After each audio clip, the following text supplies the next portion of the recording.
Yeah, what up, what up, what up, what up, what up, what up, what up, what up, what up, what up, though?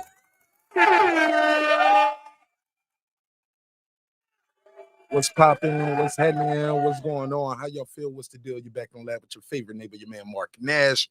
He is I am he. Another great episode of Breaking Beats, man. All right, we're gonna get into a little boxing talk. Had a good one tonight, man. That was a pretty good fight. I did not see the entire card. Definitely enjoyed the main event. Shout out to everybody who's here now, and we'll be watching the playback later. Wow, man. What did y'all think of that decision? Was it a robbery? Close fight? How did y'all see that fight?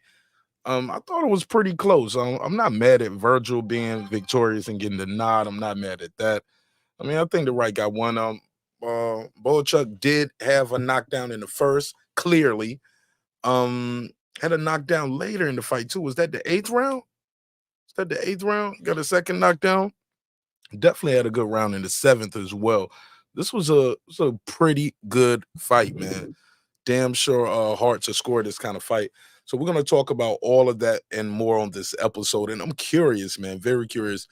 How do you guys see Vergil Ortiz shaping up against one Terence Crawford? Is that a fight you want to see? And it was crazy because they was talking to Vergil about the fight, and he was like, yeah, that's the fight, man. He's pound for pound the best. Bring it on. And right there at the end, he was like, but I'm going to fight Spence Fundura in the first, though. I was like, oh, man, put a case on it. Like, man, we're not going to get the fight. Boo. Boo this man. I was so upset. So we'll talk about all of that on this episode. Give me 5 minutes. I'm going to run the intro, and I think I dropped the link out there early on this one, guy. I really don't want to do a long episode tonight. Just really don't want to do it. Ain't a lot to talk about with this Vergil Ortiz fight to me. Good fight, but it's not no fight. It's not a type of fight who I would see and do 2, 3, 4 hours talking about that fight. Good fight though. Did not see the undercard, but like I said, that fight was definitely worth the watch. It was worth the rewatch. It has some replay value to it. But shout out to Vergil. Definitely got tested. Got tested early. Dropped. And dropped again. Oh no, man. I don't think he's everything else said he was, man. He's a good fighter. Hell of a competitor, but I don't think he got nothing for that Omaha Snake, bro.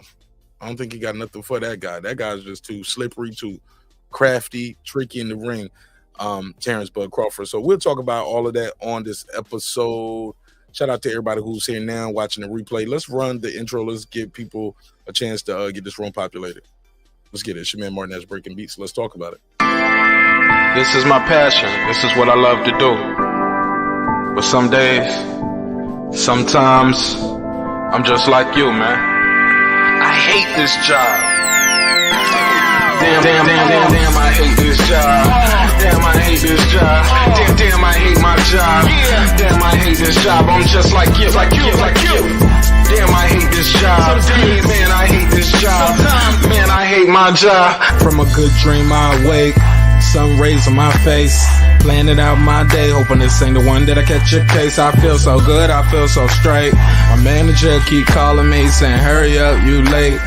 Hurry up, you lay off, y'all. Man, I hate this job. Man, I hate this job. Been trying to play it cool, but it's hard to play it off. I've been hanging on to this bullshit, cause my car still ain't paid off. I know I'm on my way up. My boy just got laid off, so y'all. Man, I hate this job. Man, I hate this job. These hoes here so ratchet. These niggas here so sneaky. Y'all don't even really pay enough for y'all to only pay bi-weekly. I'm trying to double up my cash. Take this job, shove it up your ass. Yo, man, I hate this job. Sometimes I wanna say, walk in and slap my boss. This shit is getting hard. Damn, I hate this job. Gotta make it out of this struggle, bruh. And I don't really mean to take it out on you. You just a customer, but damn, I hate this job. Damn, I hate my job. Damn, I hate this job. Damn, I hate my job. Damn, I hate this job. Damn, I hate this job. Damn, I hate my job. Damn, damn, I hate this job. We're the reason why your stockholders always stay afloat. Yet I'm asking, are they hiring? Like everywhere I go, schedule will say 9, but I think it's fine if I clock in at 9:04. I work 40 hours a week plus overtime just to be bro. So y'all, man, I hate this job. Hate that I applied. So much has transpired since the day that I was high. Told me I could advance, but you were telling me lies. Gotta give your notice before I quit, but you don't say shit right before I'm fired. Damn, man, I hate this job. Sometimes I wanna say get walk in and slap my boss. This shit is getting hard. Damn, I hate this job. Gotta make it out of this struggle, bruh. And I don't really mean to take it out on you. You just a customer, but damn, I hate this job. Damn, I hate my job. Damn, I hate this job. Damn, I hate my job. Damn, I hate this job. Damn, I hate this job. Damn, I hate my job. Damn, I hate this job. You and your procedures. You and your protocol. You and your policies. None of that shit don't apply to me. You and your quotas. You and your standards. You and your 2 sick days a year. Y'all niggas bananas. Wonder why the postman's posted with hammers. Going postal with Popo on camera. His wage got him enraged. Stressed out, it's hard to maintain. He flips the middle, grabs his. He said, if you don't get the picture, bitch, I quit. You ain't shit, mother. Man, I hate this job. Sometimes I wanna say, get walk in and slap my boss. This shit is getting hard. Damn, I hate this job. Gotta make it out of this struggle, bruh. And I don't really mean to take it out on you. You just a customer, but damn, I hate this job. Damn, I hate my job. Damn, I hate this job. Damn, I hate my job. Damn, I hate this job. Damn, I hate this job. Damn, I hate my job. Damn, I hate this job. Look, man, I hate this job. I put my pants on one leg at a time, just like you. I'm out here trying to take care of my family. Damn, I hate this job. It's not always glamorous, for real. But I do what I gotta do for me and mine, you know? Damn, I hate this job. Damn, I hate my job. Damn, I hate this job. Damn, I hate my job. Damn, I hate this job. Damn, I hate this job. Damn, I hate my job. Damn, I hate this job. Damn, I hate this job. Damn, I hate this job. Damn, I hate my job. Damn, I hate this job. I'm just like you, nigga. Damn, I hate this job. Man, I hate this job. Man, I hate my job.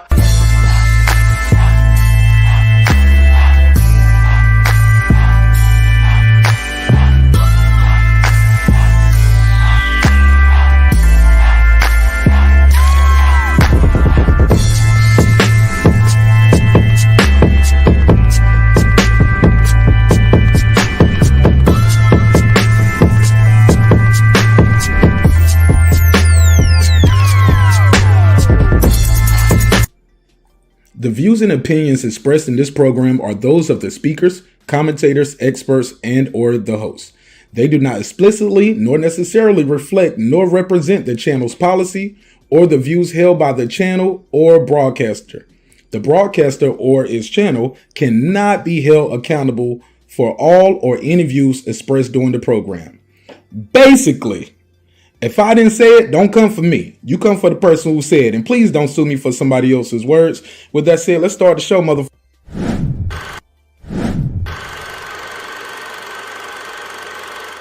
This that squad sound.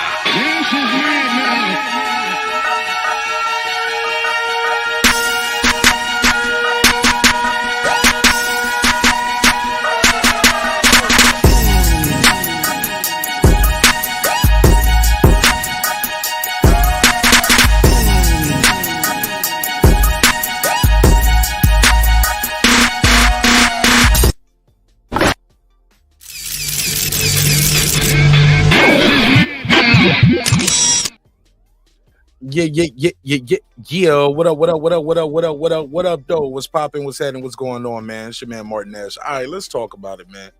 So, Vergil Ortiz and Bohachuk went in there, had the worst fight I've seen in my life. Nah, I'm joking. Nah, that was a good fight, man. That was a damn good fight. I pretty much enjoyed every bit of it. I enjoyed every bit of it. I can't even lie. I did not see the whole card.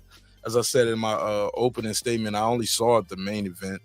But I really enjoyed it. I really enjoyed it, man. Really enjoyed what I saw. And It was good. It was good.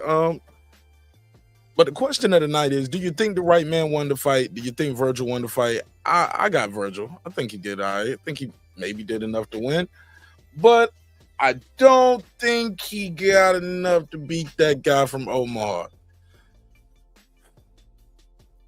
Just I just don't see it. I don't see it, man. The style, the matchup, I don't know. But I dropped the link out there early. I make this a group conversation. You guys have anything y'all want to say about this fight? I'll let y'all get y'all bars off. I'll open the phone lines up, and then I'm gonna get up out of here, man. I got stuff I got to do tomorrow. I need to cut the grass, man. I got to cut the grass, do the lineup, the hedges. Probably need to get a haircut. I got a lot of stuff I need to do tomorrow. I need to go to the mall, get a couple items, switch out some shoes I bought for my daughter that are too small. So I got a lot of stuff to do tomorrow on a Sunday, man, before we start this week up. So I'll drop the link out there early. If you guys want to call in, voice your opinion, tell me what you thought of the fight, who won, what do you think of Vergil's chances against Terence Crawford? You are more than welcome to voice your opinion. I believe Top Rank had a card tonight too. I missed it, man. Missed it. I was with the fam, man. I was with the fam. Then I put my daughter down and we was laying had her laying down and we was watching what's it called? Pocahontas. I was like, you never seen Pocahontas? And she said, of course not, Daddy. You never showed it to me. I was like, you know what? I didn't. So we watched Pocahontas. And then I started, watching the fight on my phone and went on and took a shower. And it was great. It was a good fight, man. It was a good fight. Let me see. I'm plugging in.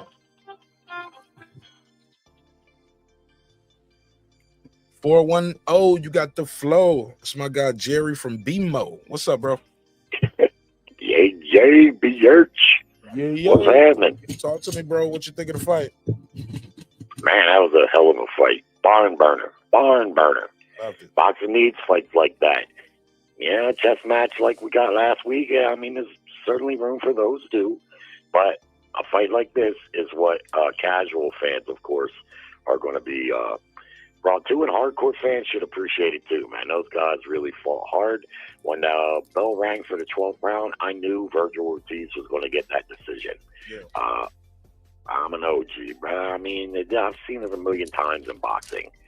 Follow the money. That's all you got to do. Follow the money, and you'll find out what fights are going to get made and who's going to get the favor. Being a champion doesn't get you the favor unless the money's on you, right? We've seen that tonight. Now, I don't know, the fight to me could have been a draw, but I'm the fucking king of draws, right? But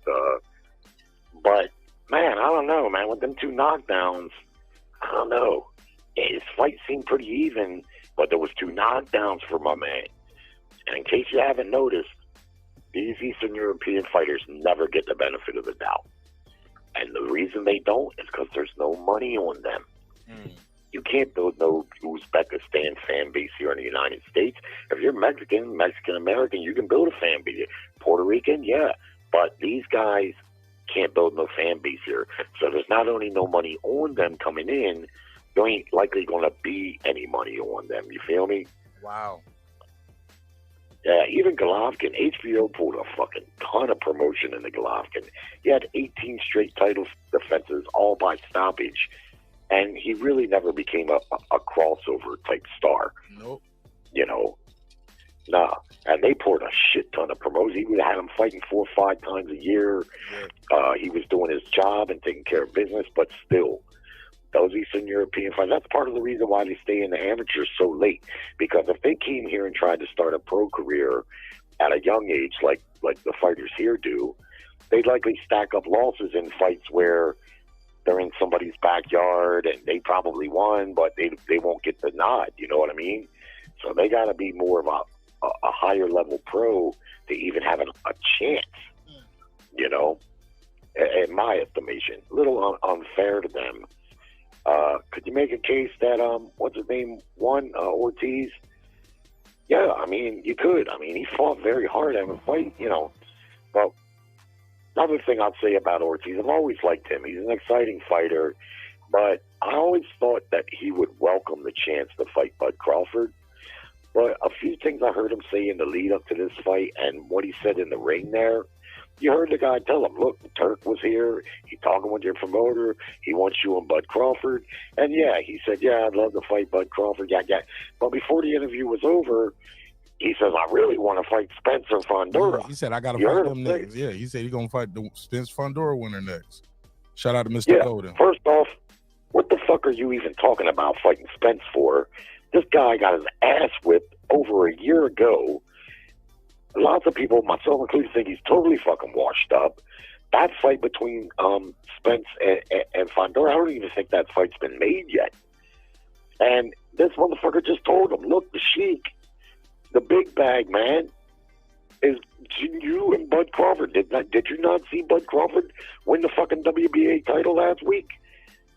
And your promoter, and the Sheik, and you know, and he'll have like two. I said, He'll have two because Fondura's dropping the WBO, so he'll be elevated. So that'll be that's the bigger fight, more money, and it's unified. And you're like, I'm gonna fight Spencer Fondura. But I really want to fight. Yeah, that's what he said. I really want to fight the winner. And when would you fight him? Because they're not fighting to what, November, December, or January. So when would you fight him? I heard it's not even until next year. Yeah, early next year. That's what I heard, because Fondura is out with that injury. And then I heard a couple weeks ago, I mean, it's hearsay, but that the fight is off. I don't know. But none the fucking less, man. The fight that's on the table right for you right fucking there is the WBA newly crowned champion and consensus pound for pound #1 guy. You're talking about you're the best in the world. Shouldn't be no hesitation. None. The only thing I can think why he would want that fight first is maybe he thinks if he gets that title coupled with the one he won tonight, that'll have more bargaining leverage. That's all I can think. What, an extra 250,000 or what? Like, it ain't gonna be an extra 5 million. Ain't gonna be an extra 2 million or nothing like that. Would you? Yeah, I don't know. I don't know what it would be with the Sheik. No, it's aging probably Bud. Gonna be a good payday. It's gonna be aging Bud out too. About it, if that's the plan, you won't fight Crawford till around September, October next year. Yeah, it could be that. Could very well be that. I don't know what to make of Vergil other than he's a fighting motherfucker. He ain't gonna be easy for nobody, not Crawford included, not Tim Tszyu. He ain't gonna be easy. He can be beat, I think, and I think tonight we've seen that. Even though he got the victory, I mean, he's not impenetrable. I was glad that they ruled that first knockdown a knockdown and used the replay. I'm glad to see that.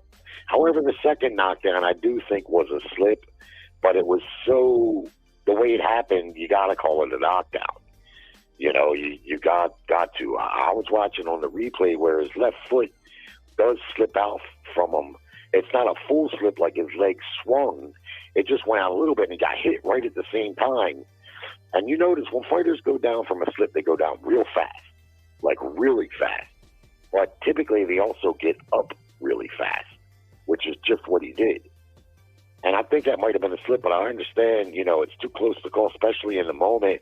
And he did get hit, but I think his left foot, he had it out in front of him. It came off the ground a little bit. But what are you going to do, Yeah, a punch. Like, it was at the end of a punch. You got to count it. Yeah, I mean, I understand it, especially in real time, right? In real time, that's a straight up knockdown, and with the replay, I think you can make a little argument, but nonetheless, who did you think won? Shit, I didn't score, but I did.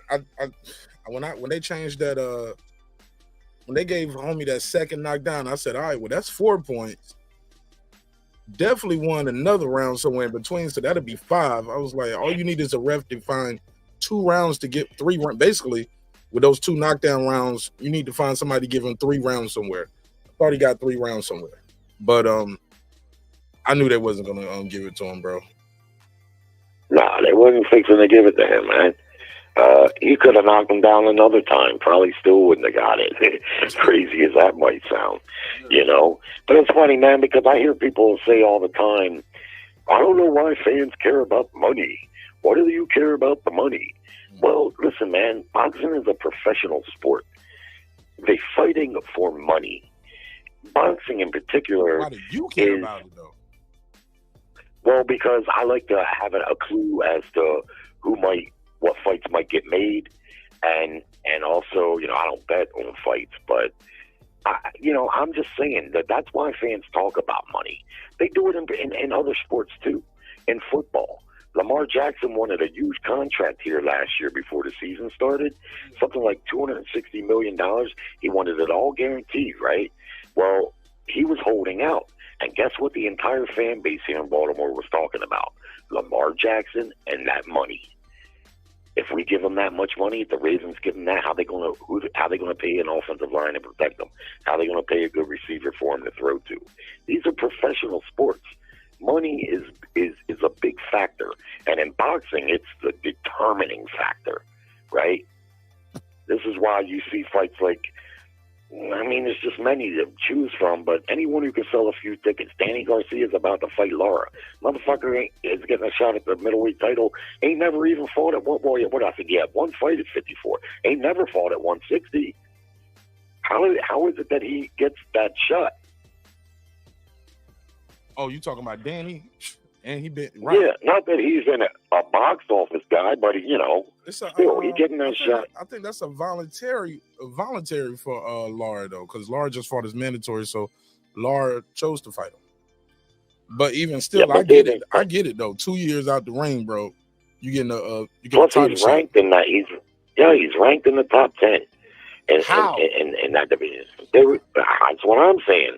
But I know how. They think he can probably still sell a few tickets, and there you go.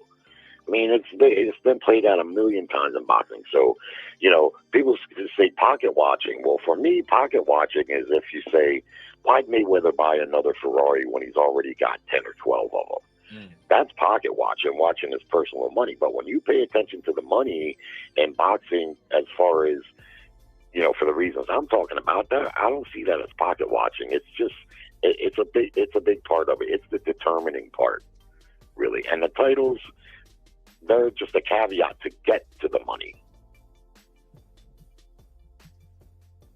Mm-hmm. If this Russian fighter tonight was a popular fighter, he probably wouldn't have lost that title.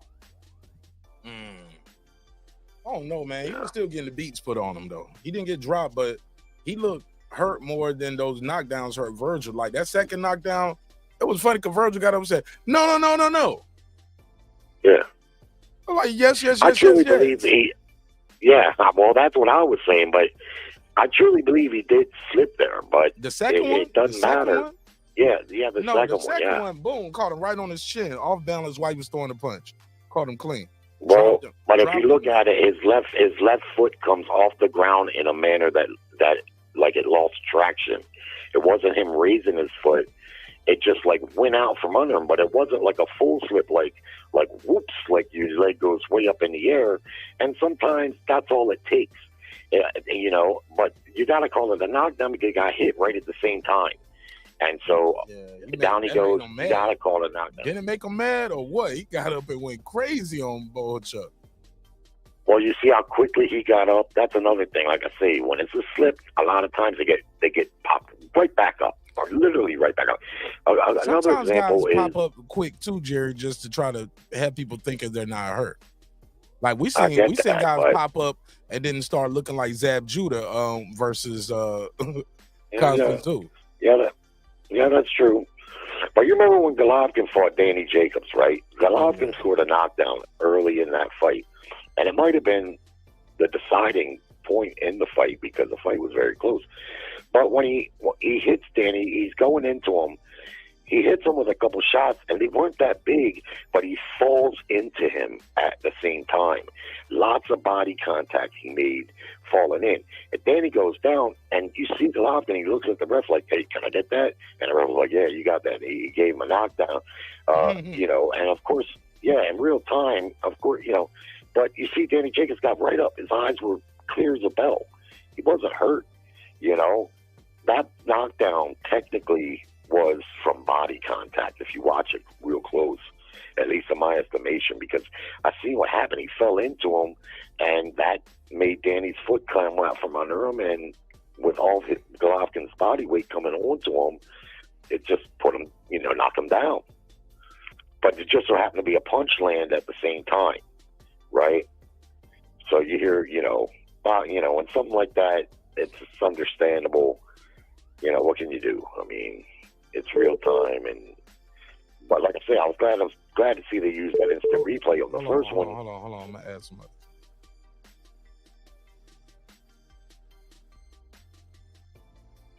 Go ahead, Jerry, and then I'm gonna bring in Brim.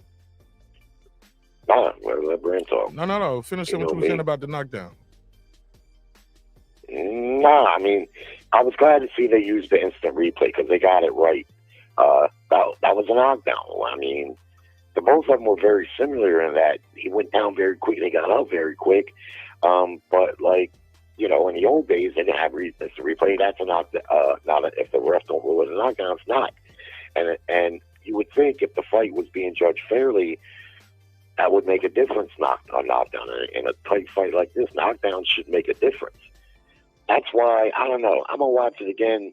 I kind of at the end felt like I knew Ortiz was gonna get the decision, but with those two knockdowns, I kind of felt like the Russian dude probably should have won, especially being the champion. But again, it's not the champion that gets the favor; it's the money guy. Fair enough. Go ahead, Brim. What's up, everybody? How you doing, Jerry? What's up, Mark? Hey, what's up, Brim? What up, bro? Man, what a fight, man. Fight of the year right now. That was a phenomenal fight. Regardless, I can't call it a robbery, but it is definitely Santa Claus gift. It's definitely a Santa Claus gift, but it's not a robbery because it was a close fight. But based on what the scorecards read, that means they had Vergil Ortiz winning 8 of the 12 rounds. Does anybody think he won 8 of the 12 rounds? Nah. That shit could have been I had it 6-6. Yeah, it could have been a draw. I had it 6-6, and with the 2 knockdowns, he won by 2 points. I think they should have called it a draw, in my opinion. I would have been happy with a draw. A draw or give him the win by 1 point, because I just can't. I mean, I can't see him winning 8 rounds. I can see you maybe giving 7, but if he gives 7, he still loses. Oh, actually, that's a draw if he gets 7 rounds. 7-5 with the 2 knockdowns make it a draw. Yeah, 114. I think that would have been the best. 114, 112, right? With 2 knockdowns, right? That's what they gave it to him. Yeah, that means you won 8-4 because 2 knockdowns take 2 points, so that makes it like 8-6. Yep. So you win by 2 points. Nah, I don't think he won. So they basically had Vergil. They had Vergil winning 8 rounds. No way, Jose. No way, Jose. It was a great fight. Both guys were tough as nails. But let me tell you something, Vergil. You see, Vergil ain't mentioning Bud's name though. He said he would like to fight him. He said he liked to fight him. Then right after that, he said, "But I'm gonna fight this Spence versus Fundora winner next." I really want that fight. Yeah, that's what he said. I really want to fight that winner. And the motherfucker just told him, "Look, the Sheik's in the house, man. Bud Crawford just won the WBA title. That fight's right in front of you." Now, he said, I think Bud's the pound-for-pound best. Gave him his props, said he'd love to fight him and show that he's got what it takes to beat him. But, man, then why mention Spence Fundora that might not take place for another fucking 6 months? Drop a case on him. I'm dropping a case on that motherfucker. And I like Vergil, man, but come on, man. You just said in the interview, in the pre-fight thing, that you're the best in the world, and he said it in the ring there. He said, "I'm the best in the world." That's what he said. Come on, man. Don't shy away from the challenge. No, he's not. Nobody. He's a great fighter, though. He's a great fighter. He's great. He's good so far against the guys he's fighting. He stepped up today and possibly got dropped twice, and many people mind lost that fight. Well, right. We don't know if he's great yet. He's good. True. Against the guys he's fighting. Tough guy. Right. Well, shout out to Bohachuk, man. That's my guy, too, man. Yeah, great effort, tough guy, exciting fighter to watch, and all that. But you gotta beat a string of some quality opponents and to be considered great, right? I mean, we can't just throw that out to just any fucking body. Right. Even a true tough story, fighter. Jerry. He said true story, Jerry. Jerry, I said true story. Did you see them? Did you see them? When they were announcing the scorecard, you didn't see nobody cooking. there was home cooking going on, and they was getting down to the scorecard. So that was definitely a home favorite scorecard. But I mean, this is expected. Golden Boy, Top Rank, TBC, they're known to do that. It didn't seem like Matchroom does it as much because they have had a lot of guys of the home guys that lose decisions like this.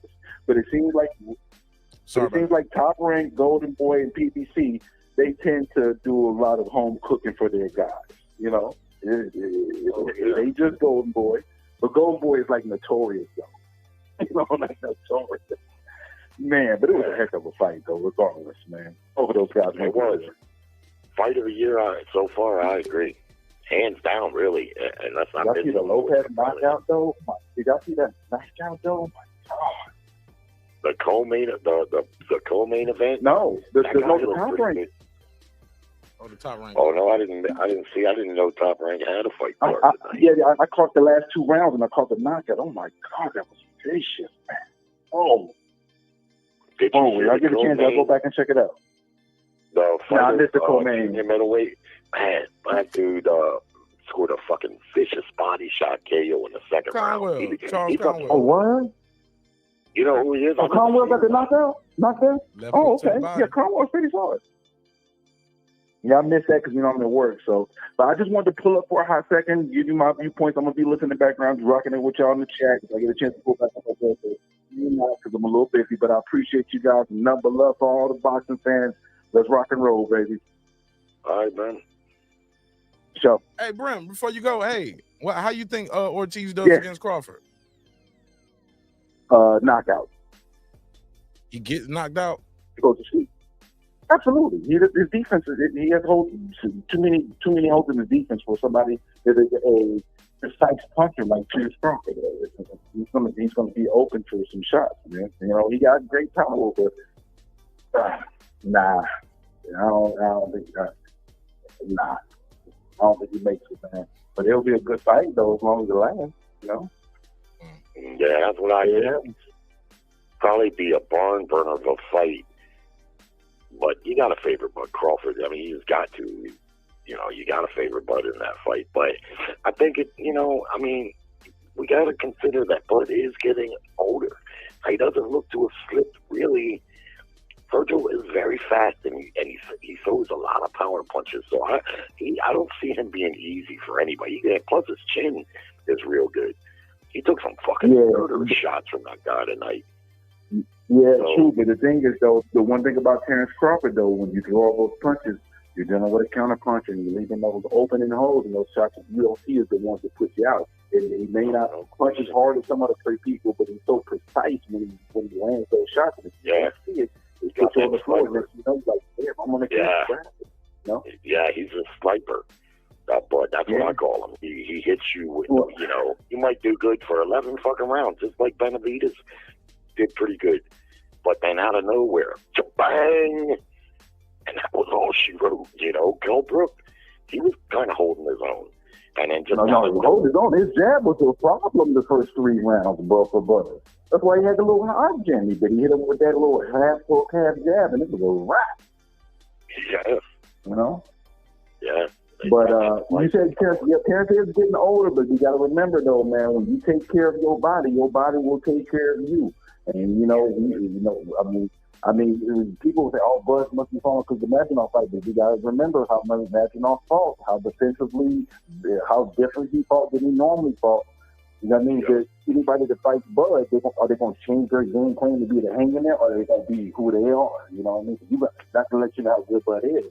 But you have to actually change everything that you normally do to try to have some success, because you have to be aware defensively. You have to be. And that's what Madrimov did. And that's why he gets so much press, because he did something that he normally didn't do, and he changed his game. He called Terence off guard a little bit with that. But it was, again, Terence was so good of a fighter, he just made some adjustments, and he ended up landing the shots he counted in the meat and potato round, the championship round. But let me get back to this action, y'all. I'll be in the chat, and I'll holler at y'all if I get a chance, man. My God. I don't have much more, Mark, but I do want to say this. I've seen an interview Canelo Alvarez did not long ago, what he said? Probably in the last couple of weeks, where the guy was talking to him about Benavidez, and he basically was saying Benavidez is too big for him. That Canelo was saying he's basically a middleweight, but he fights at super middleweight because he can. Now, I've been saying that the whole fucking time he's been at 68. I'm like, this guy really, probably, if he wanted to really cut weight, like say Benavidez does or Devin Haney has, he probably could still make 154 in my eyes, but he could easily fight at 160. So if I was the Sheik, I would tell him, all right, motherfucker, we heard what you said. So I'm going to give you that $150 million that you want, but you're going to fight Bud Crawford at 160 so we can have a fair fight. Okay, you want that fucking... Well, you know what? But I would use his own words against him because he was going right along with the guy saying, you're a middleweight, but you fight at 168. Yeah. Okay, motherfucker, we heard that. Now, you want 150 fucking... You want $150 fucking million? We're going to give it to you, but you're going to fight Bud Crawford at 160 because we heard what the fuck you said. I don't think you see what I mean? I don't think. Well, then fuck him, man. And that defeats the purpose of fighting him too, right? If you're trying to get the undisputed. But he's not undisputed anymore. He'd still have to fight the IBF champ. Canelo's not undisputed? No, from what I understand, they stripped him from the IBF a couple weeks ago. No, let me look. Let me see.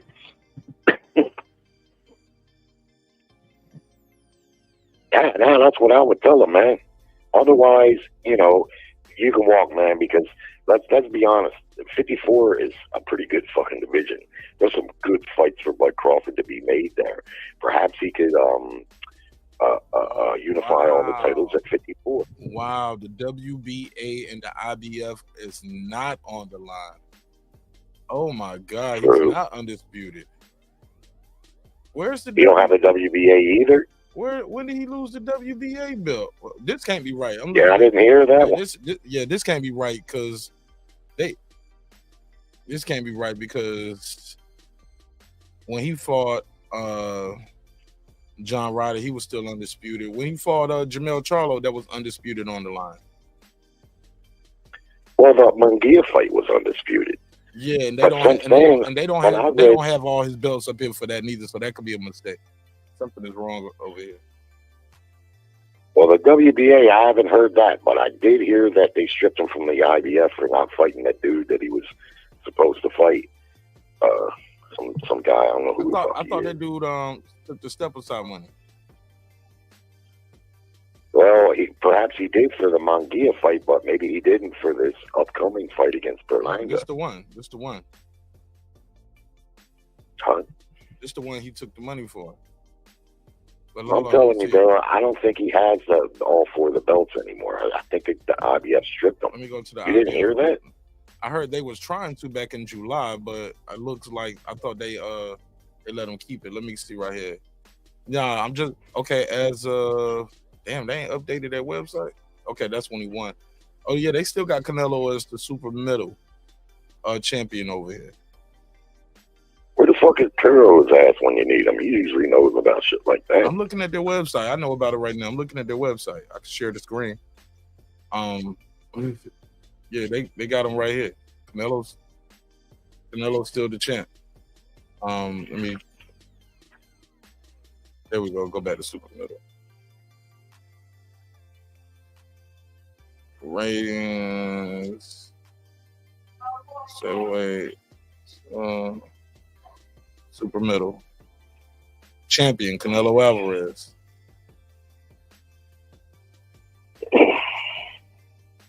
And he has the WBA, WBC. Yeah, he looked like he still got everything. And he paid William Skull is the guy from Cuba that they paid to step aside. Because that guy would be the champion right now if he got stripped, right? William Skull is unless they make him fight for the vacant. Nah, that ain't how the IBF do. Remember when they stripped Bud, they just elevated Boots. Yeah, but it looks like he's still the champion though. He's still undisputed. I don't know what. All right, well, here I'm reading. It says Canelo Alvarez is being stripped of his IBF super middleweight title ahead What date is that? his September. Ahead of his September 14th fight against Edgar Berlanga. Of course, ESPN on Thursday. Decision comes with Alvarez's mandatory title defense. So it may be one of them things where when the bell rings, like they did with Charlo, that's when he would no longer be the champion. I don't know. I'm just guessing there. I don't know. I saw something that said they came to an agreement. Let me see. Canelo Williams Skull. Here we go.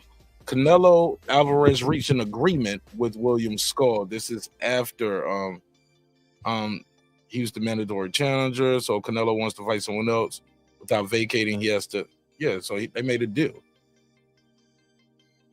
Well, I'm reading here from on ESPN. What date is Alvarez what's the to date? be stripped. If I can find it. Should be right. Yeah, because I saw that too. Alvarez to be July 20 or June 25th. Right. And that's what I kept saying. He will be stripped. He will be stripped. But after that, well, that's what it's saying here. It says will be stripped. When we since then, officially notify the involved parties, we will issue a statement. But it looks like it's going to be one of them. What I'm trying to tell you is, since then, he this made an article agreement from June, though. Right, and I got an article since then back in July, and it says Canelo Alvarez reached an agreement with Williams Skull. Hold on, this Major Key, maybe he knows something. Hold on. Merger man, Major Key Boxing, what's popping? Yo, what's going on, brother? How you doing? What's good, bro? How you? How the family? So, you live right now, or did I just watch something else? No, I'm live right now. I see you in the chat. Oh, that's what I was. Yeah. No, so because what I'm hearing, right? I'm a little confused because and shout out to you, brother. I hope everything is doing well with the babies and all that. You know what I'm saying? I'll holler at you on another day about that. But nah, with the fucking undisputed shit, bro. I get so confused, bro. Like, cause I haven't even been following boxing that much. Of course I have to, cause it's in my blood. I just fucking have to. But when it comes to this crazy shit that I'm hearing nowadays, like, oh, this person lost undisputed, this person lost undisputed. How did they lose undisputed? That's not a belt. It's not a belt. It's an accomplishment. Somebody got undisputed because they, at that time, beat everybody that was legitimate for all of the belts. So there's no such thing as losing undisputed. And I'm seeing all these articles lately, you know what I'm saying? And I don't want to call out certain channels and, things like that because I'm on your channel, right? But there's certain channels that and certain people that are, known for their what do you call that shit? They're, just being like reporters, you know what I mean? And they're reporting, and they're wrong. There's no such thing as you losing undisputed. Once you got it, you got it. You know what I'm saying? Like, you can't tell me anybody in the past that has lost their undisputed and has gone down in history as losing undisputed. No, once you're undisputed, you're undisputed. It's not a belt. Once you got that accomplishment, you have done what somebody else has not done. Of course, you're going to always have young champions coming up into that same weight class and certain people trying to defend or fight you to beat you for your status and stuff like that. But they're still going to have to get all the belts before they become undisputed. You see what I'm saying? And Terence Crawford, Jamel Charlo, Canelo Alvarez, all of those are undisputed. They're undisputed. You can't take that away. That's what undisputed means. You can't dispute it. It's undisputed. Yeah, you want me to take that, Mark? Because I know how I would answer that. Go ahead. But he asked you. Well, I get what he's saying there, but in many cases, see, that's how I look at undisputed. To me, undisputed means in the 4-belt era, you should have probably beat the top 3 fighters. That way you can say there's no dispute that you are the best. But that's not what it is. You can beat one fighter, just like Devin Haney did. He beat Kambosos, who was not a top 5 lightweight, and he got all the belts and became undisputed. So to me, undisputed a lot of times can be overrated. If you get the undisputed titles in one fight, then there's still plenty of dispute as to, it's literally speaking, undisputed should mean what he said, and I agree. It should mean there's no dispute. But if you get it in one fight, then you can make an argument for the rest of the guys, at least in the top 3 or 4, that there's still dispute. But as it relates to what we're talking about, if you have all the 4 titles, even if you got them in one fight, if you get stripped of one, just like you said, Mark, then it wouldn't be for undisputed. You see what I mean? So if they strip Canelo of that belt and he has 3 of the 4 titles, he achieved undisputed status, but currently he wouldn't be undisputed because he only would have 3 of the 4 belts, right? Correct. So if Terence beats him, he'd be the unified champ, but he wouldn't be the undisputed champ at that point. I get it now. Because Canelo wouldn't have the IBF belt. Yeah, I was wrong earlier. Yeah, he's definitely stripped. Go ahead, Major. You want to reply? Yes, absolutely. I appreciate the fact that you express you without anger. You express your point of view on an intellectual level. I absolutely appreciate that. But the thing is that regardless, we may feel like, you know what, he hasn't fought the other ones, but the other ones did fight the other ones, and they all beat him. And styles do make fights. You're absolutely right about that. But the point is that Undisputed has never recognized that styles make fights.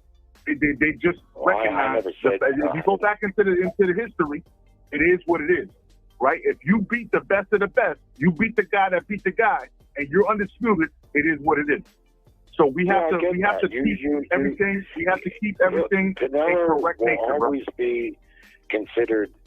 It'll always be recognized that he was the undisputed super middleweight champ. But you have to understand, if he gets stripped of one of the belts, he's no longer holds that title. The distinction of the achievement he'll always have, just like Bud Crawford, because Bud Crawford was the undisputed welterweight champ, but the IBF stripped him.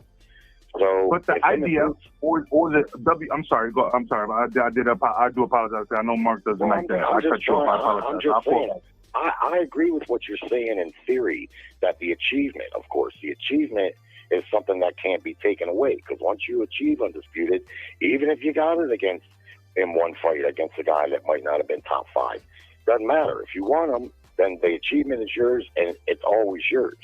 But you got to understand, moving forward, if you get stripped of one of the belts, yeah, again, like if Canelo gets stripped of the IBF belt and they make a fight with him and Crawford, it won't be for the undisputed titles. Even though Canelo had achieved that, currently he wouldn't be the undisputed. You see what I'm saying? You see what I'm saying there? If I can respond, yeah. I apologize if I cut you off earlier, brother. I really didn't mean to do that. But no. So what I'm trying to say is that no, I understand what you're saying, but at the end of the day, the IBF, the WBO, the WBA, the WBC, none of those make undisputed. It's when you would carry every single title that nobody else.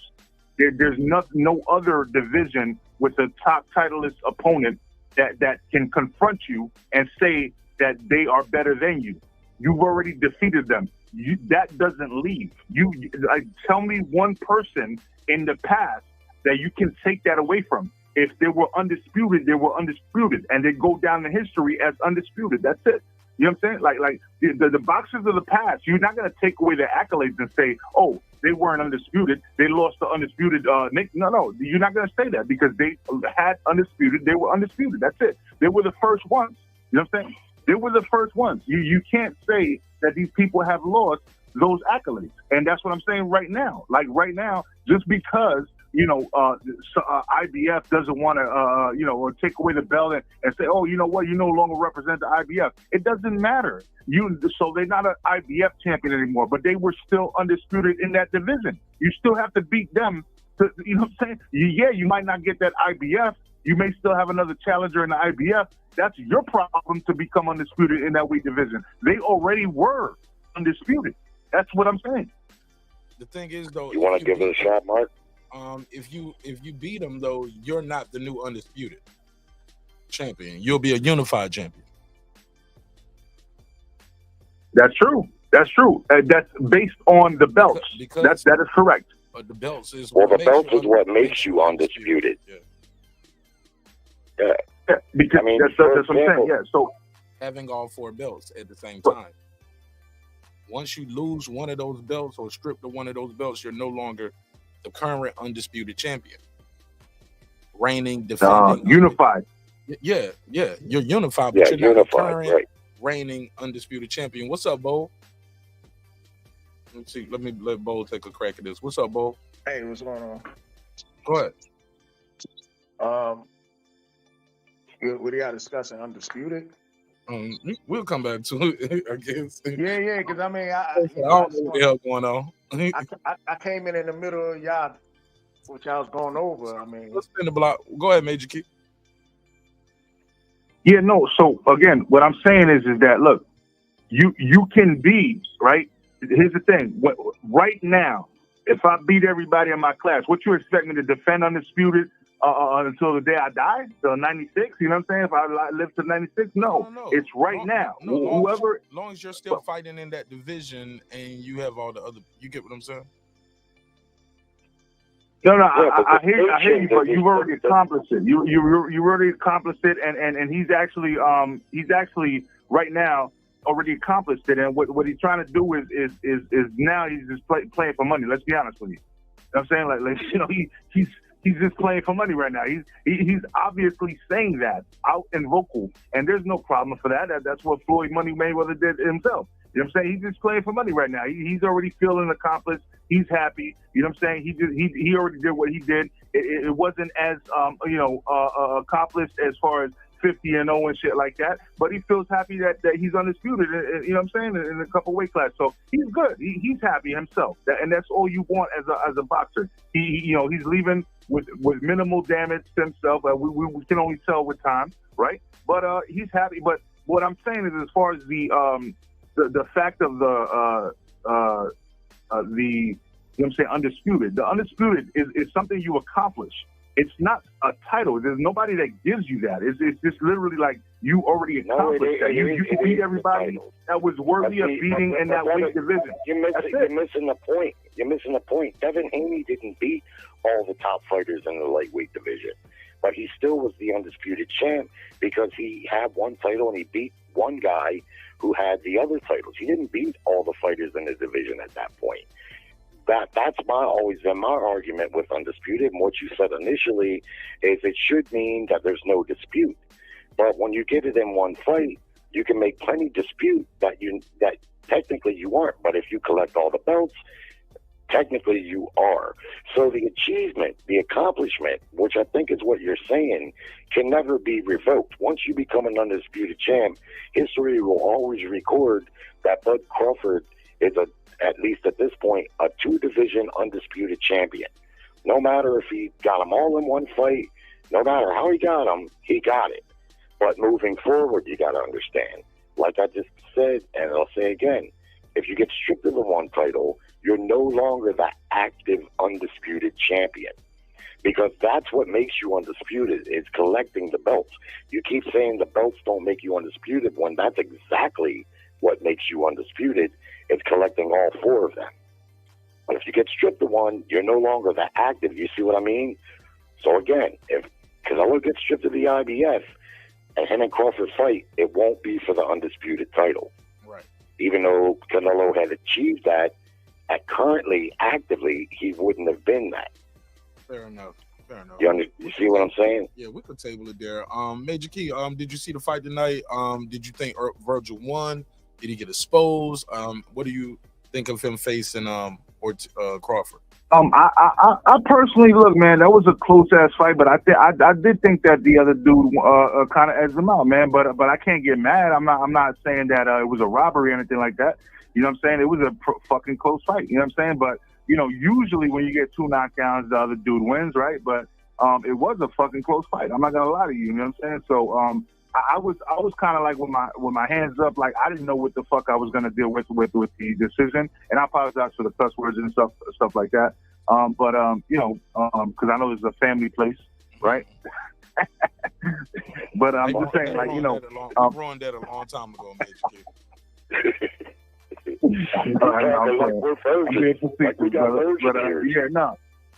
Yeah, no, but you know, like I honestly feel like it was a close fight, man. I seen Vergil do some good things, but I seen my man.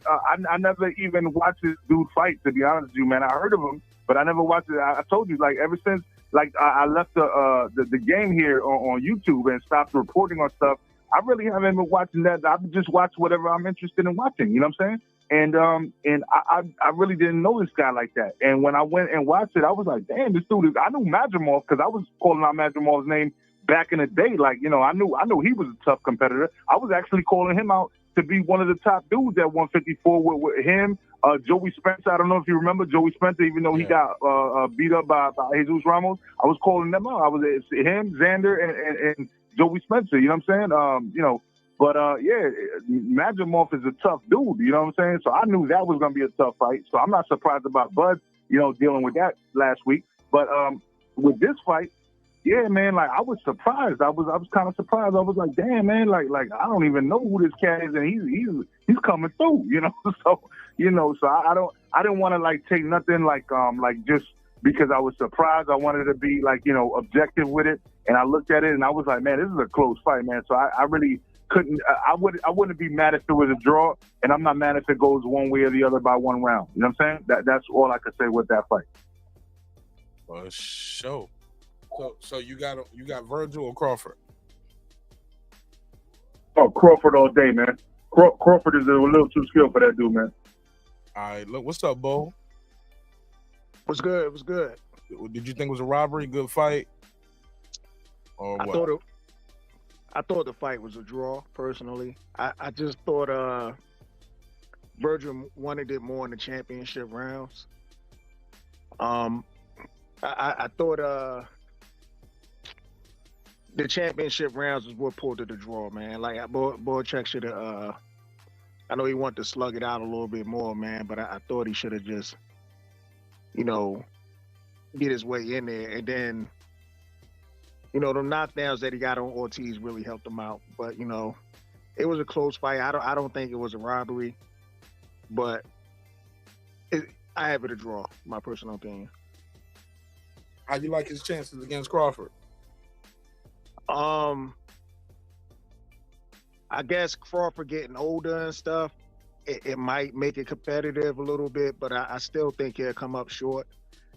I still see a lot of holes in Ortiz's game. He has a heart. Like he got a great heart. I will give him that. He has a lot of heart. But I think technically he got to clean up a lot of his flaws, you know, hands down and stuff. I know he hasn't got a lot of rounds in, lost a lot of rounds in because he was getting these stoppages real quick in his last two fights in particular. So hopefully he can clean that up. But I still don't think he could beat Crawford, in my personal opinion. Unless, you know, Crawford get old overnight. That's the only way I can say it. Clips, what's up? 1 2 1 2. How's my audio? So far, so good. Talk to me. Oh man, not much. Yeah, fuck around and fell asleep waiting on this, so I had to watch a lot of replay on this to actually gauge and really form an opinion. Because by the time I started coming to, it was already near the end of the fight, and it's like off the eye test. It's like, wait a minute, what's going on? And then I'm listening to you guys talk who watched it in real time. You know, like I said, from what I seen, I had to replay them first few rounds. I think, first of all, we talked about this when the boy got the belt. We talked about this when the young man got the belt. This fucking Bohachuk. Remember when that fight we was, you know, because everybody was having trouble with his name. That's another reason why I remembered him. Not only did he fight a damn good fight, I'm trying to think who he got that belt from. If somebody's good with their Googles, let me know. But yeah, that was a fucking brawl, and that was actually a very cool, you know. Well, I thought he got it in his last fight. I thought he got it from Mendoza. Okay, there you go. Yeah. See, that's what I'm saying. Like, that's how, like, you know, and we was talking about him. Like, so this boy, I mean, this young man's really, you know, he's a game. That's a game rooster right there. And same with Madrimov, you know.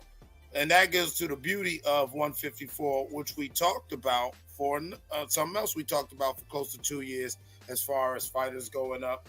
And even prior to the Spence Crawford fight, when we was talking about people potentially going up, past 147. And what do we say? That's a different animal, because once you go into them 154s or whatever, you'll catch you a Madrimov, you'll catch you a Bohachuk, who I don't care what kind of media darling and how much hype's behind your name, you're going to have to go in there and beat him. And we saw that Ortiz had to learn that tonight. You know what I'm saying? Ortiz actually really thought he was going to go in there and just beat Vergil Ortiz and get him a victory when, I understand, I could see what somebody would say robbery. Having replayed them earlier rounds, I'll end with this with my opening statement. I could see what someone says, but I definitely do think this is just a game competitor who allowed, who even with the 2 knockdowns, just allowed himself to mix it up too much. There was a little too much nose-to-nose fighting in some of them closer rounds that gave room for people to score certain things for Ortiz. Had he would have controlled that distance and space a little more instead of some of that little close fighting, like I feel like some of them Ortiz inside punches, they looked better than what they really were, because you see the boy kept coming, but it looks like Ortiz is really working on the inside. For sure. Let me get Puro on here. What's up, Puro? Hey, what up, Mark? Can you hear me? Testing 1 2. So far, so good. Talk to me. What you think of the fights tonight? Oh man, they were great, bruh. I mean, they were like edge of your seat type fights, bruh. I'm hurt from the top rank fight though. But shit, bruh. I mean, I thought Vergil and Bohachuk was like neck and neck. And I thought it could have gone either way, but man, it was a great fight. Like these are the type of fights you live for, at least for me. It's like you don't know who's gonna win. Back and forth. Like some knockdowns, some. A dude that had to like dig deep and know he was losing the fight and just fought to the end. So who do you guys have winning that fight?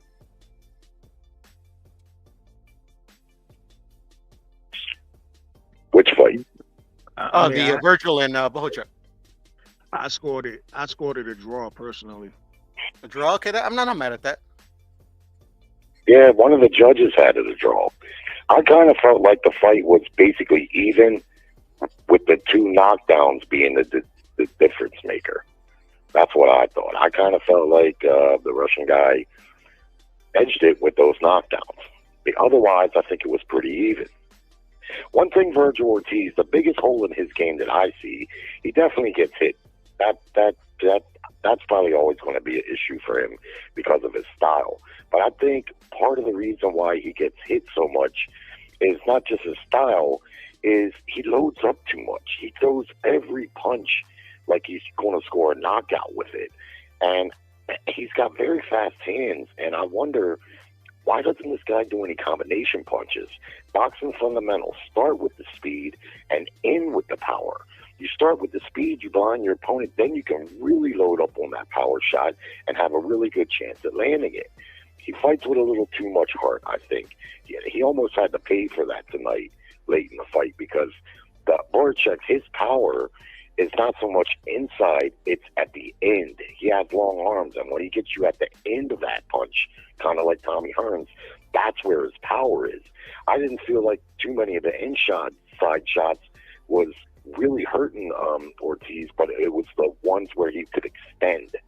And somewhere around the 4th round, Vergil, he started so fast that he slowed down a little bit, and he was kind of more on the outside, and that guy started cracking him with that long right hand, and that was really shaking him up a bit. Hey, Jerry, I'm glad you pointed that out, because that goes back to what I was saying about the distance. From what I was seeing from the replays, it was like, because Vergil, how like you said, he's just swinging for the fences, that inside fighting, even when a lot of that shit was going, like it was hitting his back or hitting his arms, it was just looking good, like, oh wow, Vergil's working, to where I feel like Bohachuk kind of robbed himself of some of that advantage the knockdowns gave him by not keeping it at distance at certain times. He wanted to prove that, yeah, you ain't got shit for me, and did that nose-to-nose fighting when there were certain times where he could have just gave a little more distance, and that would have gave him more punch. That would have gave him more pop to his punch, and I think that would have gave enough space to people see that some of the shit that Ortiz was doing was really him just arm punching and flailing. But like you said, it's fast, and he's and so when you're inside, it looks crazy. Go ahead, Major Key. Good point. Yeah.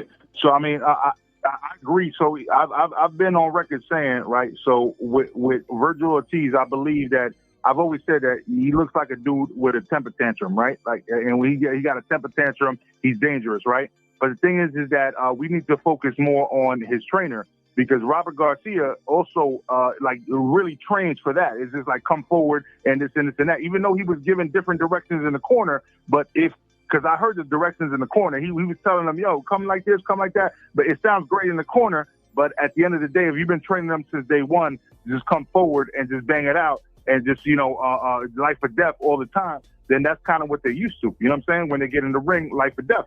Once you start getting hit, you know what I'm saying? Everything goes out the window.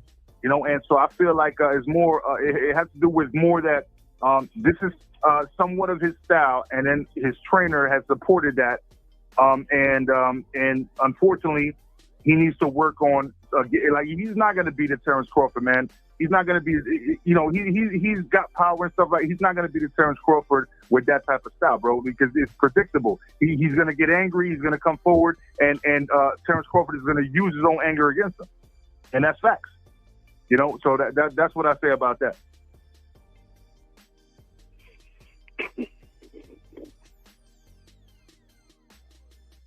No, that's that. I mean, you ain't got to be Nostradamus to see that, Major Key. I feel you.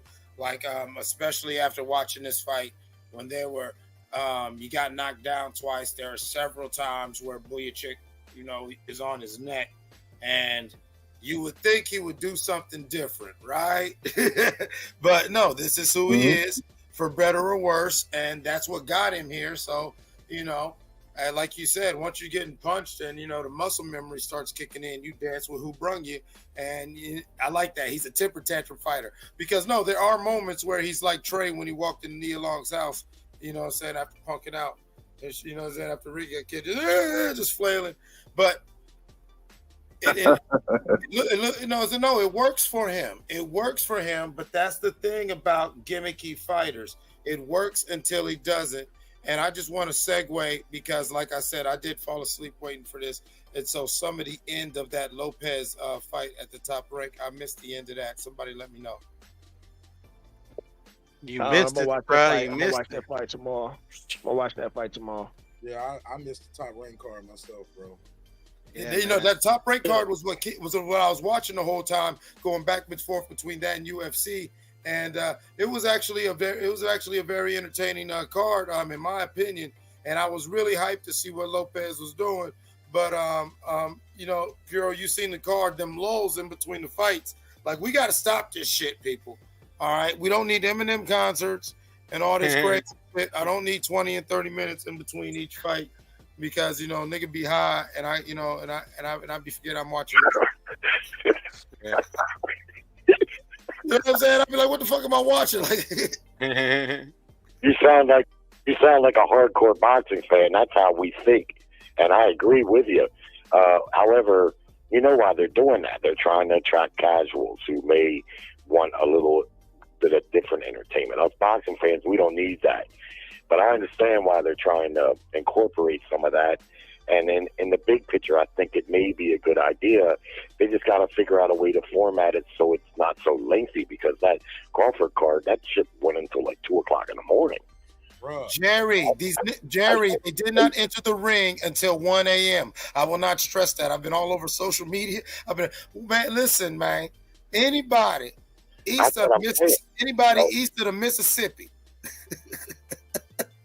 Yeah. Till 1 a.m. That's what I'm saying. So they got to find a way to incorporate, in my opinion, a little bit of alternate entertainment, but not have the whole fucking thing take so fucking long.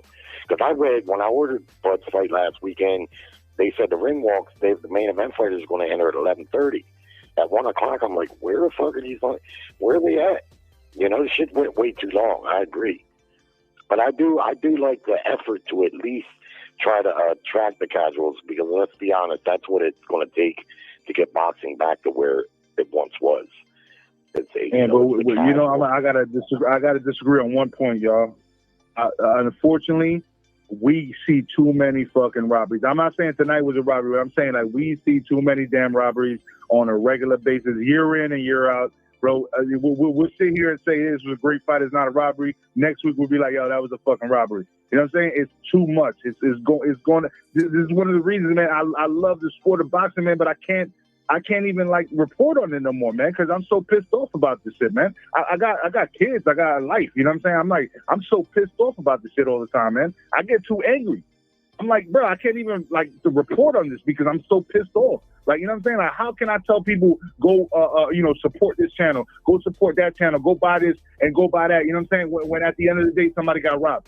You know what I'm saying? Like, it's just, man, I'm so pissed off about it, man. But I feel y'all. I love the sport, man. I love the sport.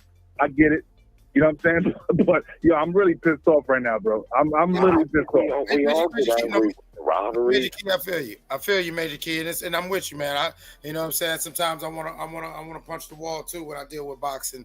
But I think both of you got great points. But like one to Jerry, if you want to keep it more entertaining, I think instead of doing that shit, and sort of the entertainment aspect of it, we bring back a little bit of the old 80s WWF, where instead of all these lengthy things, you got boxers in the fucking audience, you got whatever, you hype that shit up. That would be a little more entertaining as I'm waiting to see a fight.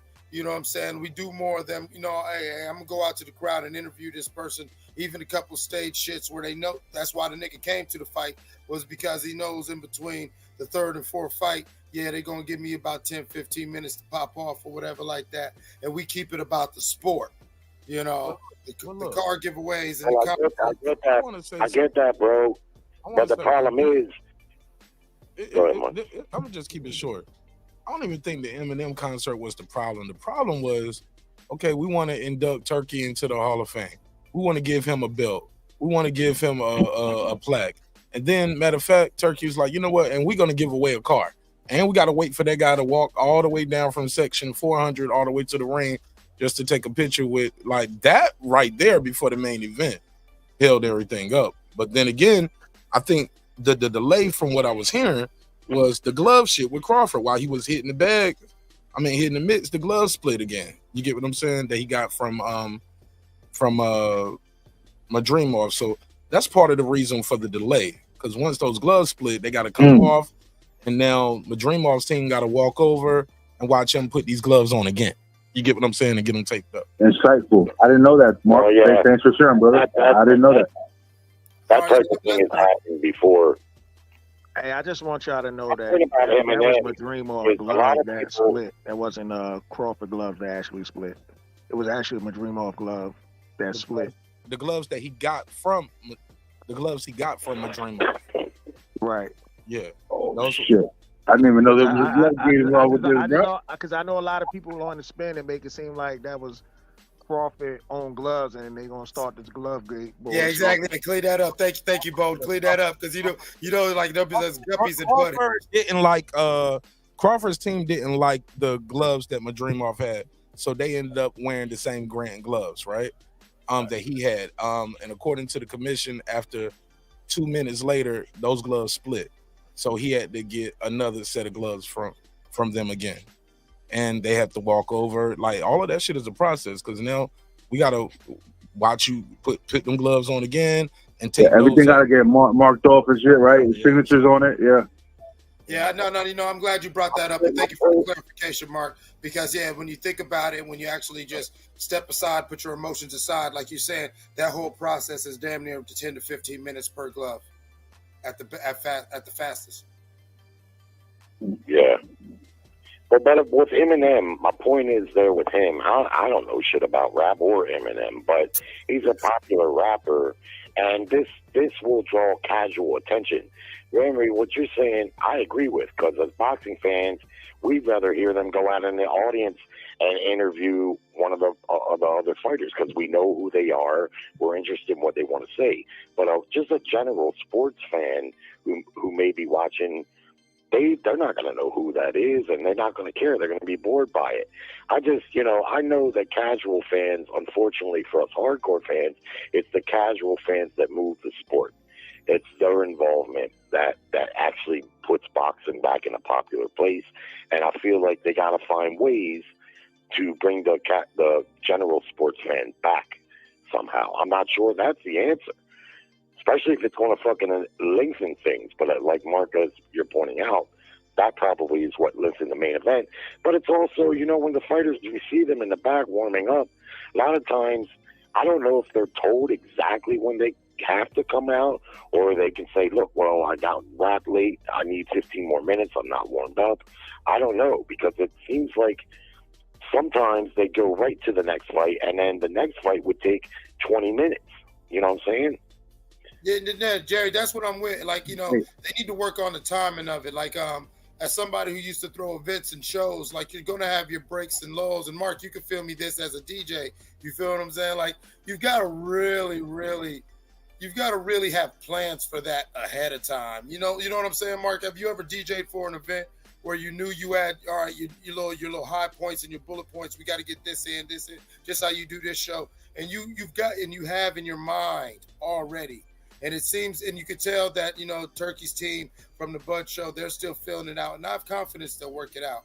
But, from what we've seen so far in 2024, that has been my biggest complaint with the production aspect of the product that's being presented, if that makes sense. Makes perfect sense. Can I say one thing before you call, Mark? Go ahead. What you say? I just want to say this real quick. With with that whole representation, right? At least now you know who M is, because he's one of the GOATs. So at least you know who he is now. You know what I'm saying? But yes, you're absolutely right. He is separate from the sport. So I say that just a joke, but at the end of the day, just like you have Canelo bringing out, big, whatever they call that music. I forget, man, the Mexican music. But then they have Puerto Ricans bringing out, reggaeton and stuff like that. So, it's literally just a, one of those things where it's just for excitement and performance. But as far as the time frame, I do agree with you guys. Time frame, I'm not at liberty to be watching this is one of the reasons I've been falling off of boxing, bro. Like I watch it. I'll even watch it the next day, bro. But I can't report on this shit like I used to because I got a family situation right now. You know what I'm saying? Like I just can't do it all the time. There's no way that I can just take away time all the time just to report on this shit for other people. Like, did you watch it? Yeah, let's talk about it. You know what I'm saying? I prefer to be on here, Mark Nash's channel. You know what I'm saying? That's a dude that I know for a very long time. I'm cool with him. You know what I'm saying? I hope he's wearing my shirt right now. You know what I'm saying? He's the only person that got a shirt off my back. You know what I'm saying? And he knows that. You know what I'm saying? But besides that, bro, I really don't rock with a lot of people. I really don't go to a lot of channels or nothing like that. I like to talk to boxing once in a blue with people that I feel know boxing, and that's it. And Jerry, I know you rock well. You know what I'm saying, with a few channels, and I know that everybody that pretty much clicks the link here rocks with Mark Nash on a few channels and stuff like that. And so I'm familiar with your names. And so because of that, I'm comfortable coming here all the time. Regardless, I'm still comfortable with Mark, but I'm just saying, like, it's just like, it's weird right now, the way that this game is playing out with boxing. Boxing has me in a weird mood because I love the sport so much. I love it so much, bro. You know what I'm saying? My grandmother, may she rest in peace, is the one that introduced me to the sport. And one of my favorite memories is watching boxing with her. You know what I'm saying? And I can't even enjoy boxing now with all these robberies that's going on. But I'm not saying that today was a robbery. I'm not saying that at all. I'm just saying that it's difficult for me to watch so many robberies throughout the year, and then everything is normal next week. You know, they want you to pay $70 next week. How long have you been watching boxing? Bro, I was born in 1980. I've been watching boxing since about 1985. So I'm not as old as a lot of people, but I can tell you that as far as I can remember, since Hector Camacho, and she used to watch Pernell Whitaker, she used to watch Chavez, she used to watch Muhammad Ali. My grandmother was into it. She was into, you know, the reason I ask you is because I think any boxing fan gets irritated and bothered by wrong decisions, right? For me, I don't get as irritated as I used to because I've gotten used to it. I call it the ugly charm of boxing, even though it's not very charming. But I've gotten used to it. When this fight ended tonight, I knew Ortiz was going to get that decision. I knew it. When the Turk because it took too long, right? They had to fix it, yeah. No, it's because the money is on him.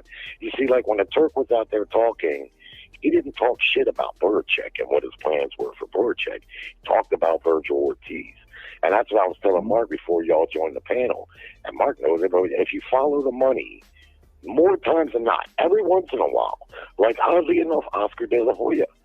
Oscar De La Hoya was a tremendous money fighter, but he lost some close decisions that, like the Mosley fight, I thought for sure he was going to win both of those fights, being that they were close as they was. And the Trinidad fight, I thought he beat Trinidad 8-4, and I was a big Trinidad fan, but I thought he outboxed him. But he didn't get that decision, and even though he was the money guy, and he didn't get neither decision against Mosley, even though the fights were very, very close. But that's a real oddity because usually the money guy is getting the benefit of the doubt. So I, just like you, get irritated with the bad decisions even still, but not nearly as much because 9 times out of 10 I already know in a close fight who's getting the decision. Yeah, I figured we was I will say this. I do agree. I thought he beat Trinidad, but we can't. Let's not pretend Oscar De La Hoya ain't getting no gifts decision either. When he fought Pernell Whitaker, I thought he lost that fight against Pernell Whitaker, and they favor Oscar to win that fight. So I mean, that was the lead up. I think that was the lead up to the Trinidad fight. To be honest with you. Yeah, honestly speaking, I always respected De La Hoya and I respected Trinidad. But a lot of people felt like he let off the gas in the later rounds against Trinidad. But when I watched that fight with my grandmother, and my grandmother thought Trinidad was losing at the end. She was happy when Trinidad won. Just FYI, you know what I'm saying? I was 50-50 on that fight. I was 50-50 on that fight. In real time, when that fight happened, that was one of them fights where, because it was one of those, depending on how I felt, I could have told you a different story, but I do agree with what Major King said. The niggas was letting off the gas, and Trinidad did kind of take the steam off near the end to where when they called a decision, it was like, I don't know. I remember watching that fight in real time saying, I don't know. I do. My grandmother was happy. My grandmother was happy. I can just say that. Grandma was happy. Yeah. That's all that matters, right? Yeah, Oscar let off the steam, right? But I don't think Trinidad even did enough to win that fight. You know what I'm saying? Like, he did let off the steam. But I will say, it was another close fight. I kind of thought, it could have went either way, but I thought the one with Ike Corte, that was a close fight. If you look at it, Ike Corte was jabbing the shit out of De La Hoya. Oh, my God, they robbed Ike Corte. He should have rematched Ike. Well, I think he said that was the closest fight too. Down 2 times. I think Oscar had 2 knockdowns in that fight, and Ike had 1. And I think that's how he won with that extra. I think De La Hoya actually mentioned it himself. And that was the toughest fight that he fought against Ike Corte. The 2 knockdowns he had. Remember the 2. Who else was good? The two knockdowns. One of those knockdowns, he lost that round. When he knocked Ike Corte down that round, and Ike Corte knocked him down, Oscar lost that round because Ike Corte dominated that round. So that was a 9-8 round, is what you're saying? It was a 10-9 round because they both knocked each other down, but Ike Corte actually won the round. Huh. And we also got to keep in mind that was a very close fight. You know who was another good fighter in that era that Oscar fought is Obakar. You guys remember him? I remember. Yeah. Yeah, he was always like the one that's like on the outside, just on the outside looking. Right. Now he was like, I think he was a top 4 fighter or top 5 fighter. Well, that's what I mean about gatekeeper. He could never get over that hill. He was in a, you know. He couldn't get out. Yeah, he couldn't get over the hill, but he was a bad motherfucker, Obakar. When he fought Oscar, I actually thought he would maybe beat Oscar because he was a hot commodity at the time. I don't know what became of him after that Oscar fight. I don't know if he got that payday and he kind of fell off after that. I don't remember, but I remember Cloudy. Think about it, 80s and not Cloudy, Joshua Cloudy. Cloudy was cool. You know, Manny Pacquiao said that was the best defensive fighter he ever fought. What's that? Manny Pacquiao said that's the best defensive fighter he ever fought was Joshua Cloudy, and I'm sure. Yeah. So Miguel Cotto said the toughest fighter period that he fought was Mayweather, and so did Manny Pacquiao. But when it comes to just defense, Manny Pacquiao called out Joshua Cloudy and said he's the toughest defensive fighter I ever fought. Well, he probably saying he's the toughest defensive fighter he fought because Joshua Cloudy was hardly throwing any damn punches. The motherfucker just shelled up. Damn near the whole fight. He stopped Cloudy, if I remember correctly. Oh. It's funny how when you ask fighters when they ask the fighters, oftentimes, what was your toughest fight? A lot of times they answer guys you don't think at all. You don't think that guy was nearly their toughest fight. You know what I mean? Not so much Mayweather. Mayweather's consistently says Augustus was his toughest fight. Yeah, but when I watched that fight, I don't think that was his toughest fight. I thought he would have said like Castillo or some shit. Mm-hmm. Well, no, because he actually mentioned Cotto a couple of times too. I gotta say, as a Puerto Rican, he did mention Cotto a couple of times too, bro. Yeah, but Augustus, if you watch that fight, Mayweather really had to dig deep and really fight that fucking guy. Yeah, you know, Mayweather was always a boxer. Even at lightweight, he was a boxer, puncher, and he was more in the proving grounds and more aggressive. But man, Augustus had his nose bleeding bad, and he really had to fight him. I was very impressed with Mayweather in that fight. Wow. Augustus had all them losses, but still, he was a fucking hard dude to fight. Well, no, I always thought that Augustus was like, and even in the Mayweather fight solidified it in my mind that, you know, the drunken master is just hard to find. And even someone that as precision as Mayweather, you saw that he was having trouble finding him. And I mean, and that was the first time and probably one of the only times, because even in Mayweather's tougher fights with Cotto, Castillo, whatever like that, Mayweather knew what he was doing. It was just, hey, I got a game guy in here and I just got to stick to my plan. Like Jerry, you're alluding to with the Augustus fight, you really saw Mayweather scratching his head for a lot of the fight. Like, you know, he's awkward. You know, an awkward fighter like that is always going to give a boxer problems. When you're awkward and aggressive, that's why Maidana was a very tough fight for Mayweather.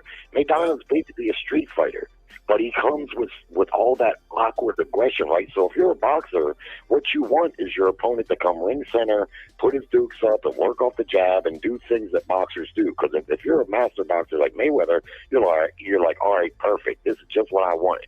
But when you got a guy that's coming in wild and reckless, this is how Mayorga beat Vernon Forrest 2 times. Vernon was able to outbox Shane, who was a fucking great boxer, but he got his ass beat by Mayorga. How is that possible? I think the Mayorga fight was also a mental thing. I think Mayorga kind of punked Vernon. I think Mayorga was able to pull Timmy out of Vernon's chest, and you know, and kind of get in his head, and to a sense where Vernon was a little uncharacteristically scared, if you will, of Ricardo Mayorga, as opposed to some of the other. Yeah, look at. I was gonna say, look at. But also look at when it comes down to like just catching people out of the blue. You know what I'm saying? Like not Mayorga, but what's his name? You just mentioned him. The guy that beat Adrian Broner, Maidana in the second fight, bro. He literally after the second round, he clipped fucking Mayweather so hard, bro. that was fuck what Shane Mosley did.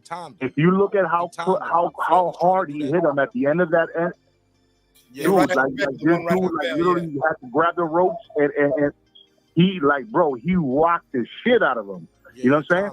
But he wasn't able to sustain that. You know why? Because Mayweather was the better boxer.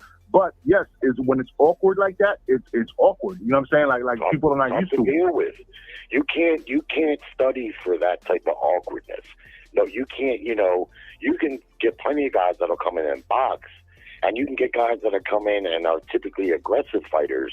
But when you're aggressive and awkward, like the punches are coming from weird angles, even elbows, forearms, shit like that. You don't get that in sparring. I mean, you can try to get it, but in real time, it's tough to fucking deal with. That's why Mayweather's toughest fights were Augustus, in my opinion, because of his awkward aggression, or even though he wasn't really a big puncher. Now, Maidana was a good puncher with awkward aggression, so that even makes it worse. And, you know, Mayweather's he's a master boxer. And he got a convincing win in the second fight, but that first one, man, to me, that was a very close fight. People say that Mayweather I thought he handled Maidana easy. I think the tougher fight was really Castillo. Like, as far as Augustus, only thing I saw really with the problem with Mayweather hurt his hand in that fight, and he still got the stoppage. Like, I think that was the main issue with Mayweather hurt his hand. He couldn't really let go his other hand in that fight, and Emmanuel Augustus was slippery. But other than that, man, if you seen the combinations he was hitting Augustus with, that I don't see that being his toughest fight, like, at all. You know what I'm saying? Oh, like he says that. That's what Mayweather. I know he says that, right? But what I'm saying is, when I watched the first Castillo fight, to me, that was a tough ass fight. Like, he had to grind that one out of here. Some people actually thought he lost. I don't remember him claiming a hand injury against Augustus. Maybe he did, because he's had bad hands from early on. But I know he claimed a hand injury in the Castillo fight, the first one. You know, he claimed a hand injury in that fight, I know. Many people think he lost that fight. I'm not so sure, you know. But here might be a better example. Prince Nassim Hamed, he was very unconventional.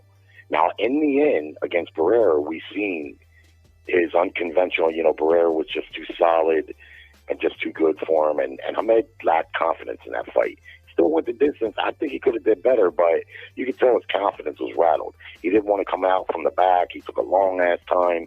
He didn't do his front flip, which was always done to show the opponent how confident he was.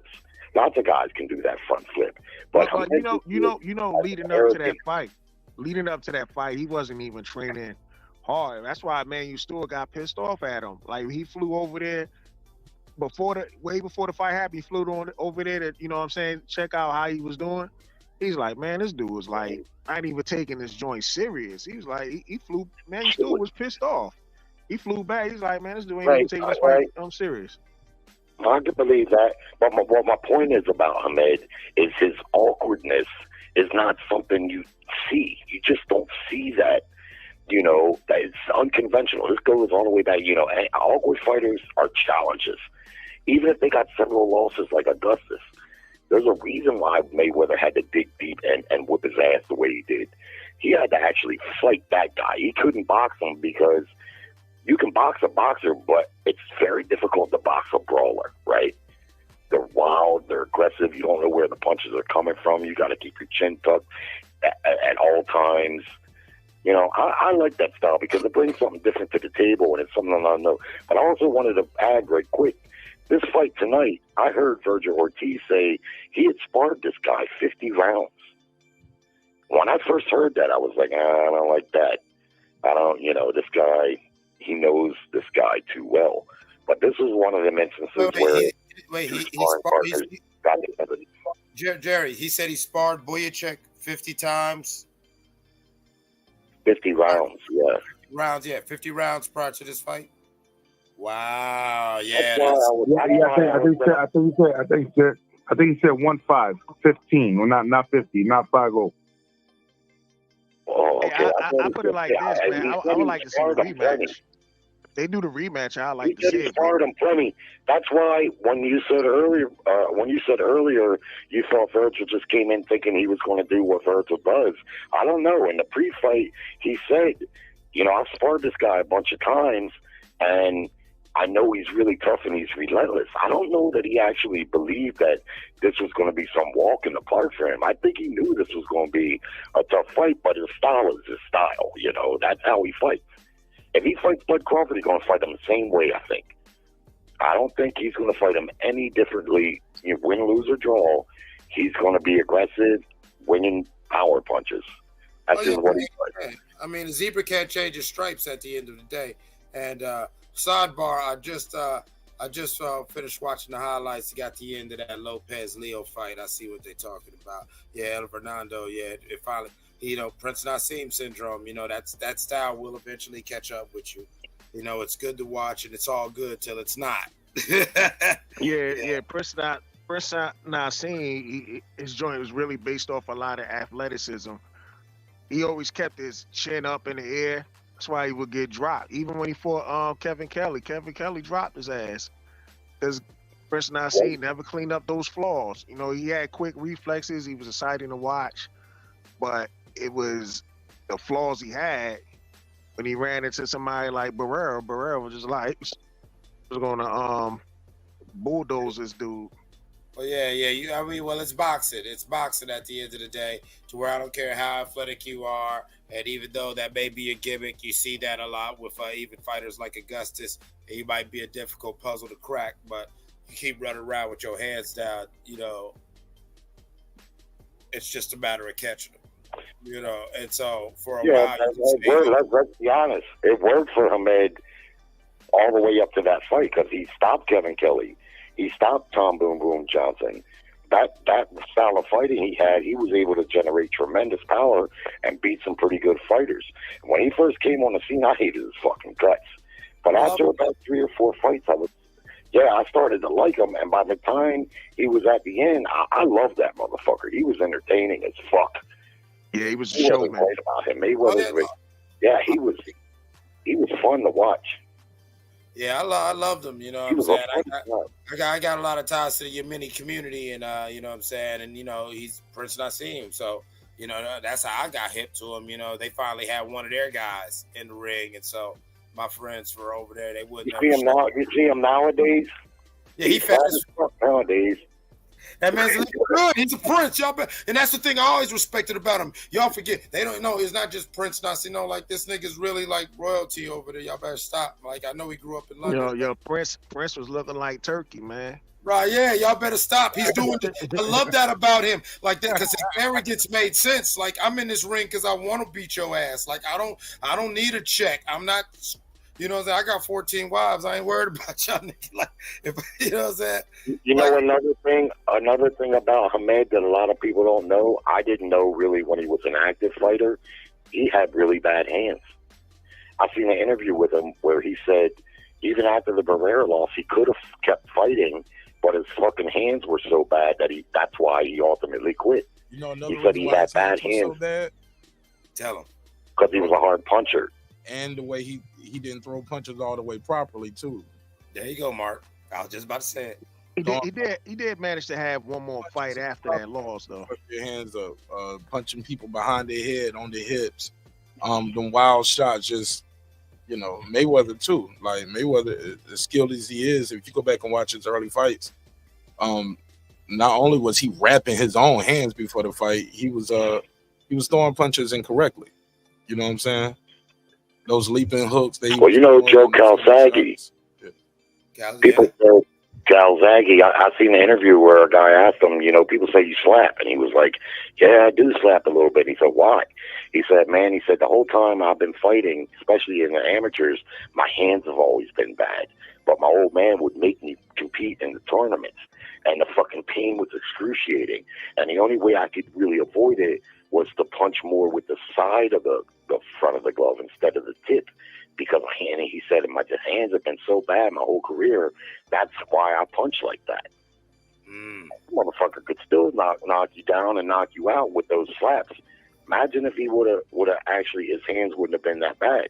But, you know, that's the life of a fighter, man. Most of them are terrible hands. I got to say it, since we're talking about hands, shout out to, you know what I'm saying, local Youngstown the great Kelly Pavlik. What a lot of people don't know is that, you know, Kel's had bad hands from early in his career. And he would still whip that overhand right and crush people. And that's something that a lot of people don't know. Kel had real bad hands. And a lot of that came from, he would do his fights and then he'd be out here in the streets, you know what I'm saying, fighting motherfuckers. Street fight, yeah, right. Kel's had real people don't pump your hands up. Kelly pretty much fought with bad hands his whole career. That's another reason why people who know his story were like, yeah, that was a bad dude. You know what I'm saying? Yeah, he had bad hands his whole career. You know what, though? If you go interview 25 professional fighters, you probably won't find one that doesn't have hand issues. That's the life of a fighter. Some guys talk about it more and complain about it more, and other guys didn't. Like, I never remember Hamed complaining about his hands. But in that interview, he said pretty candidly, his hands, he's always had problems. He had surgeries on them. Calzaghe, I don't really remember him. You know, this was after he retired that I've seen this interview. Yeah, none of these well, they're fighters. Like you said, Jerry, they're fighters. Nobody's going to complain about their hands. But, you know what I'm saying? I'm talking about is, you know, like people who, you know, was around, people who trained with him, people who, you know, said no. I know, you're right. Yeah, we know that this person had like, bad I never heard Pavlik. Yeah, I never heard Kelly Pavlik. You're not from Ohio. Like if you lived in Youngstown, it was nothing to see him like having his hands iced while he's chilling drinking at the bar or something like that. That was nothing, doubt, bro. That was nothing because Kelly had bad. But I'm not surprised to hear with his bad hands. Bad hands. That doesn't surprise me at all. It's just that's my point. Some guys talk about it and even use it as excuses. Some guys you just don't hear about it. You know, they don't use their injuries. And I never heard Kelly. I never heard that. I never heard it about Joe. Never heard it about Hamed.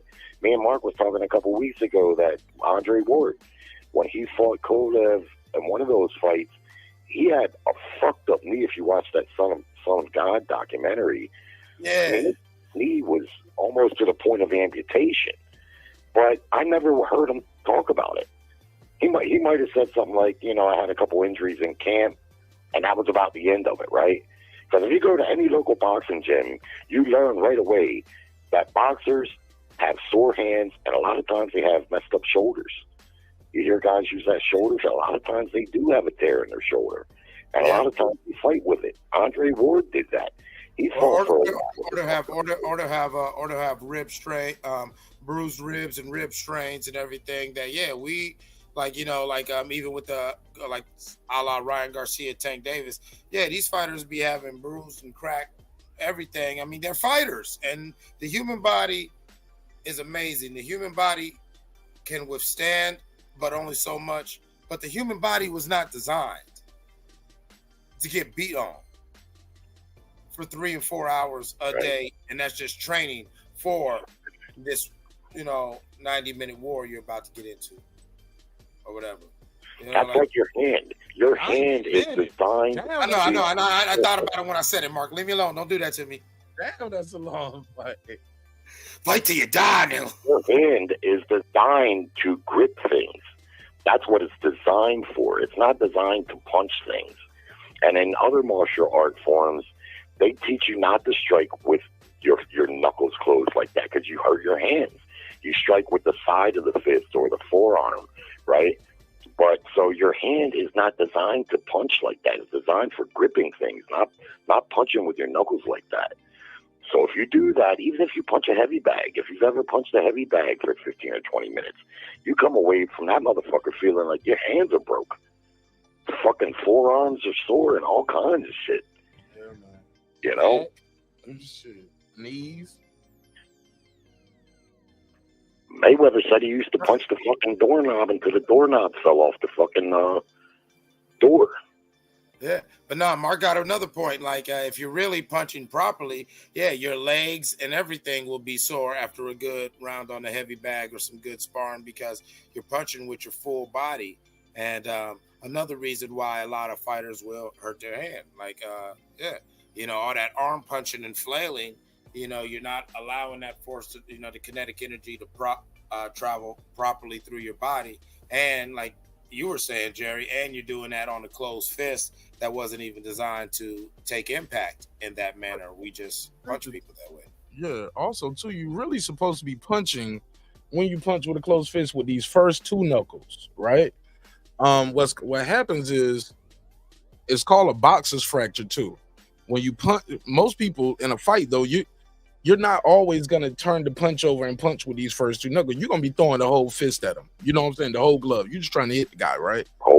Yeah. You're just trying to hit him with this fucking cast that's on your hand.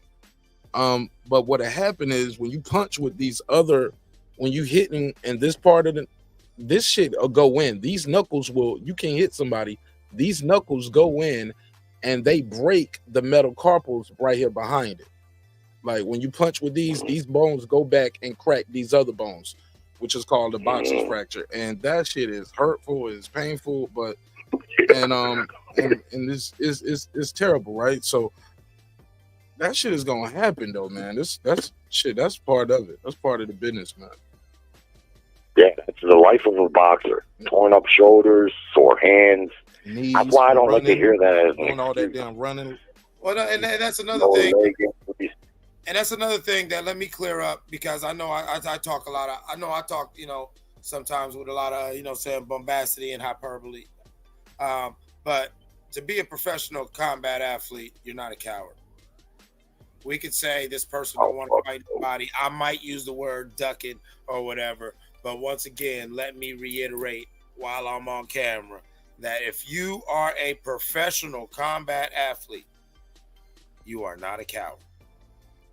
Because to do that and what it takes to do that, even at the lowest level, is something that most human beings will not, cannot endure, and will do everything in their life to avoid, everything in their power to avoid having to go through any of that.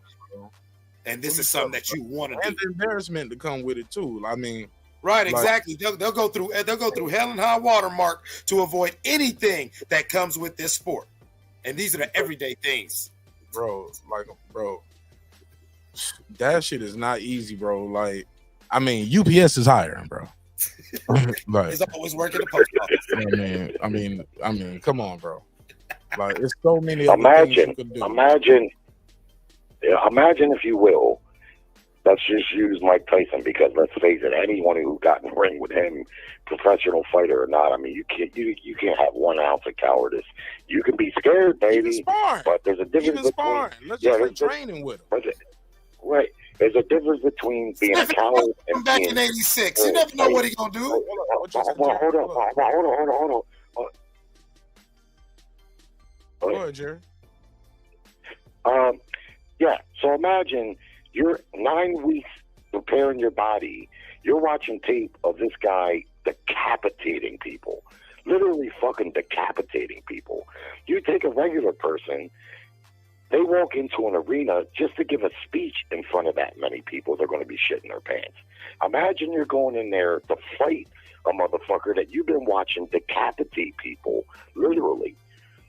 And, the balls it takes to do that is immeasurable, really. That's why their fighters and like a guy like me ain't, right? Now, I will say this, though. A lot of them don't start out with that type of courage, I don't think. They fight and they get used to it, and some are cut out for it, and the ones that are, even Ryan Garcia, people have called him a pussy and an Instagram fighter. I don't know, man. You gotta have balls to get in there. It's just like what we're saying. It's amazing. Yeah, I didn't mean to cut you off, but I was like, shit. Even just sniffing coke with Mike Tyson back in the '80s, you got to be brave. Like, you never know. Nigga get 2 lines in, it might start getting violent. You know what I'm saying? Like, and go rage on your ass. Imagine that. You was brave. Yeah, I seen a video not long ago of George Foreman hitting the heavy bag. Did y'all see that? Because it's not that old. The video might have been 4 or 5 months old. He's 70 years old, I think. And he's hitting the fucking heavy bag with his left hand. Oh, my God, man. I couldn't imagine getting hit with that. Real quickly, He's like Jerry, 70 years I, old. I shared this years ago on the show when he died, but fun fact, my cousin's cousin, so that would make him my third cousin's uncle or whatever. It's not blood, but yeah, I did spend time around him when I was a kid. I always called him Mr. Larry, Larry Shaver, Ernie Shavers. Man, this motherfucker, I remember as a kid, he's already old. This is the 80s, so his career's over. And he'd be in the basement. And he would like literally, he's not hitting it all the way. He's just slapping it, like you're saying. He's just slapping the heavy bag. And I watched him on multiple occasions, just boom and slap it and crack it open. You know what I'm saying? I remember being a kid like, just knocking the fucking walls down. Yeah, how hard does this man hit when you could tell he's not even really going into it, but just bam, and you would just see that motherfucker just split and the sand start coming to the people and you're like, damn, that's. And so as I got older and I learned out, figured out who he is, he was just a older, big, light-skinned dude that would be at the cookout sometimes. Yeah, when I figured out who he was and why everybody respected him, and it was like he was one of the hardest punchers in boxing, I always go back to that story. I seen him do it at least 2 times. You know what I'm saying? Wham! And the heavy bag just split. First time in my life I ever seen that. You know that feeling you get like when you're about to have a fight, like say a street fight, right? Right when you realize you're going to do combat, you get this adrenaline rush. Part of it's nervous energy, maybe a little bit of fear, maybe a little bit of confidence. You get this overwhelming adrenaline rush, for lack of a better term. Imagine having that for 8 weeks. 8 weeks. And like I say, you take a regular person, you put them out in front of 20,000 people just to give a speech, they're going to be shitting their pants nervous in most cases. So, yeah, I'm right there with you, man. I mean, I've used the term bum here and there, and I mean, this is what we do as boxing fans, right? But we know, real boxing fans know, I didn't invent the word bum as it relates to boxers. That's an old term that comes from like the 30s and 40s where someone backed out of a fight, in the like 30s and 40s. A lot of the people there, they weren't boxing fans necessarily. They came to see a show, and the promoter promised 8 fights. And if somebody backed out, they literally go get a bum off the street and give him some booze or a meal or some money, and he would fill in. That's where that term comes from as it relates to boxing. Right. But yeah, I mean, there are modern day gladiators, and so we have, we gotta remember that this is a sport of violence. These are men of extreme will and extreme discipline just to take up that sport and want to continue regardless of whether they have success or not. For somebody to do that, go through that experience and say, I want to do that again. You know who I've always been partial to as fighters is guys that don't have power, like say a Paul Malignaggi. I was always a fan of Paul Malignaggi because Paul Malignaggi, he got this reputation for being slick, but if you watch his fights, he really wasn't slick. He'd get hit a lot, and he had no fucking power. But so he had to rely on his bravery and the skills that he did have because he had quick hands. So, like, when he fought Cotto, that's when he really caught my attention. I'd seen a couple fights of his and heard him run his mouth and stuff.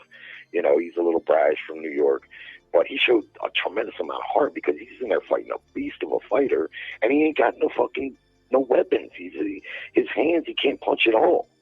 He got his jaw badly broken, but he hung in there the whole time. Johnny Tapia is another one. Johnny was a hell of a fighter. He'd throw his punches hard, but he couldn't punch really. Yeah. But he was fast as fuck.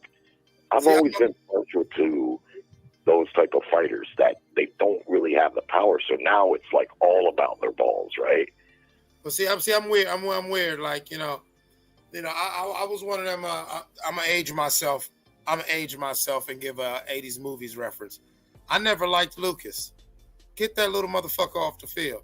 And I feel that way with boxing. You know what I'm saying? Like, some of these motherfuckers, yeah, he got heart. I get it. But, what are we doing here? I mean, at some point, are we just like throwing Christians to the lions? Like, you know, like what are we doing? Like, you know what I'm saying? So some of these boxers, I honor their heart. You know what I'm saying? And some of, especially the ones who, in spite of everything, they were able to achieve success and fame and everything like that. Yeah, salute to you. But some of them fighters like that you're describing, I always kind of looked at them like, all right, like people are really here to watch the bear maul the poodle.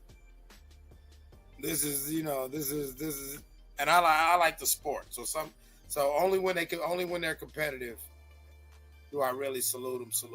You know what I'm saying? But sometimes I don't know why them guys were in there like that.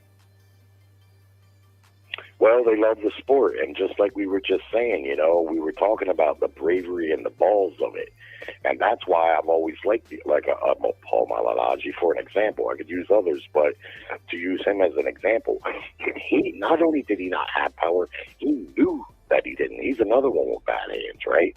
He knew that he couldn't punch, because I heard him say, you know, he's never been able to punch good because of his hands, but yet he was still a fighter, you know.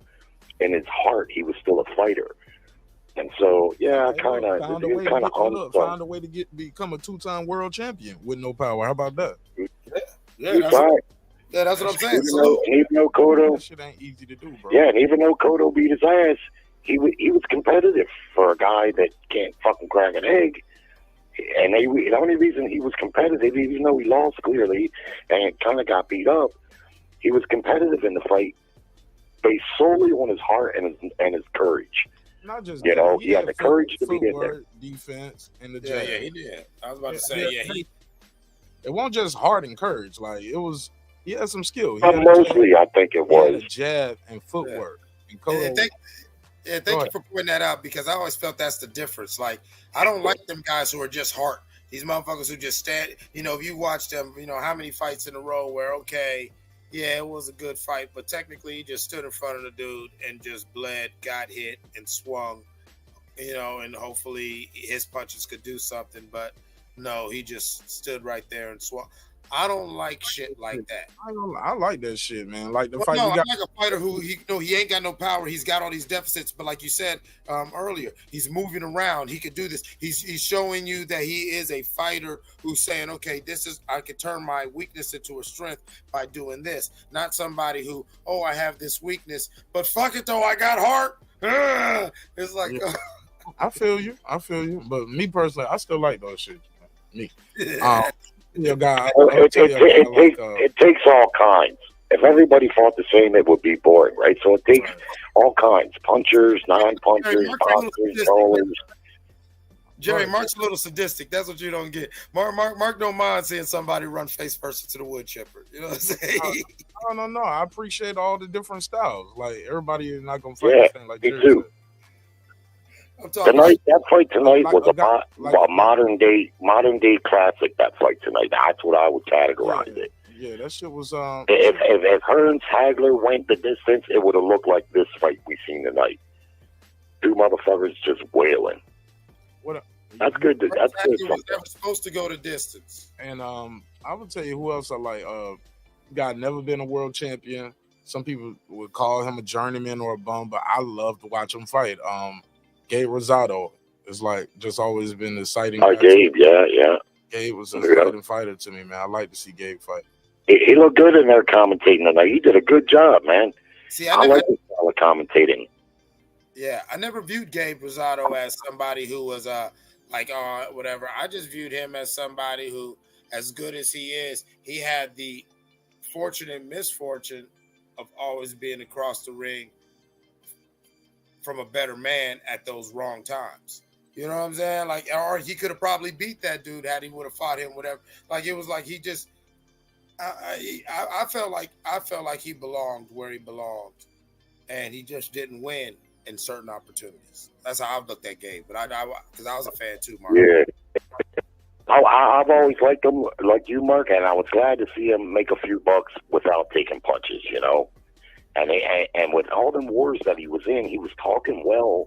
And I like this style of commentary because if you ever notice, I can't hardly stand any commentators I like the boxers the most commentating, but even those motherfuckers like Tim Bradley, Serhii Bohachuk, they'll get on your nerves at some point.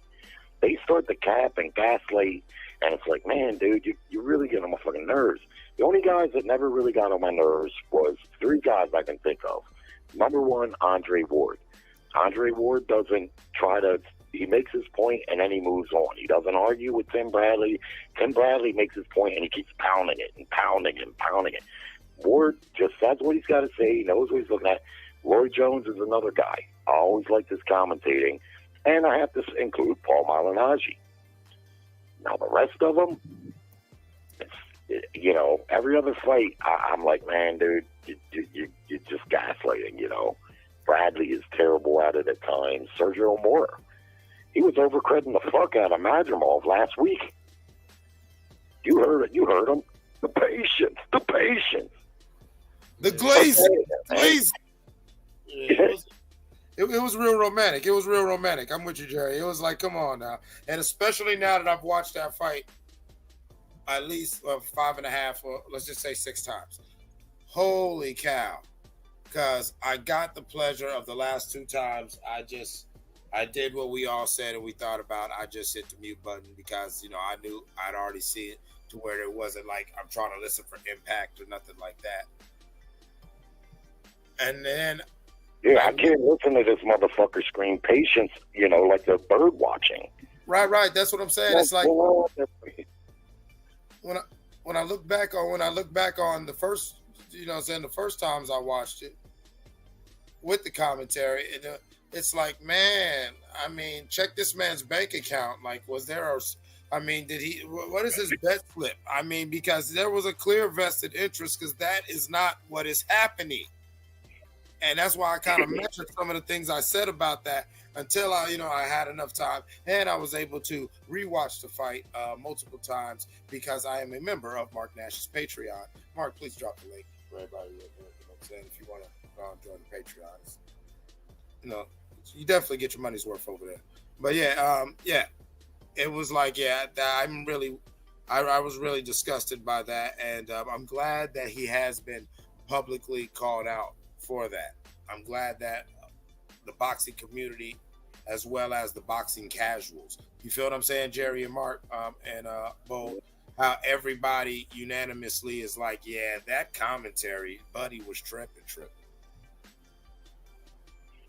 Yeah, I can't stand it. And to tell you the truth, you have to be a hardcore boxing fan who really knows what the fuck they're looking at to not be persuaded by it. Even a lot of people who call themselves boxing fans don't realize that they're subliminally being persuaded by what they're hearing there. And you've heard people suggest that before, and I believe it. I certainly believe it. That's why sometimes even I've been watching boxing 40 years.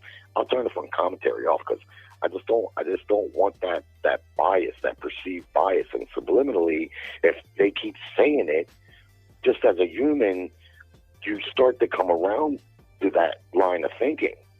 Yes, the guy was being patient. Yes, patience can be a virtue in a boxing match. But when you're 6 rounds in and it ain't working, it ain't patience no more. There's another reason why you're not throwing the punches. It's not just because you're being patient. What the fuck you waiting for? And like I say, it's not bird watching where you sit there and wait for hours for a fucking bird to come by. It's a prize fight. You got to throw punches to win. You can't award patience. There's no scoring criteria that says, okay, he gets a point for being patient. Right. I get it, but you know, yeah, and a lot of boxers, oddly enough, they're just as capable of being biased as anybody else. I love George Foreman, but he used to be biased as fuck for Oscar De La Hoya. Oh yeah, you already knew. Yeah. Sick. It was sick. It got disgusting after a while with George. Yeah. Hey, Mark, remember, it got bad with George after a while. It was like, y'all niggas got something going on.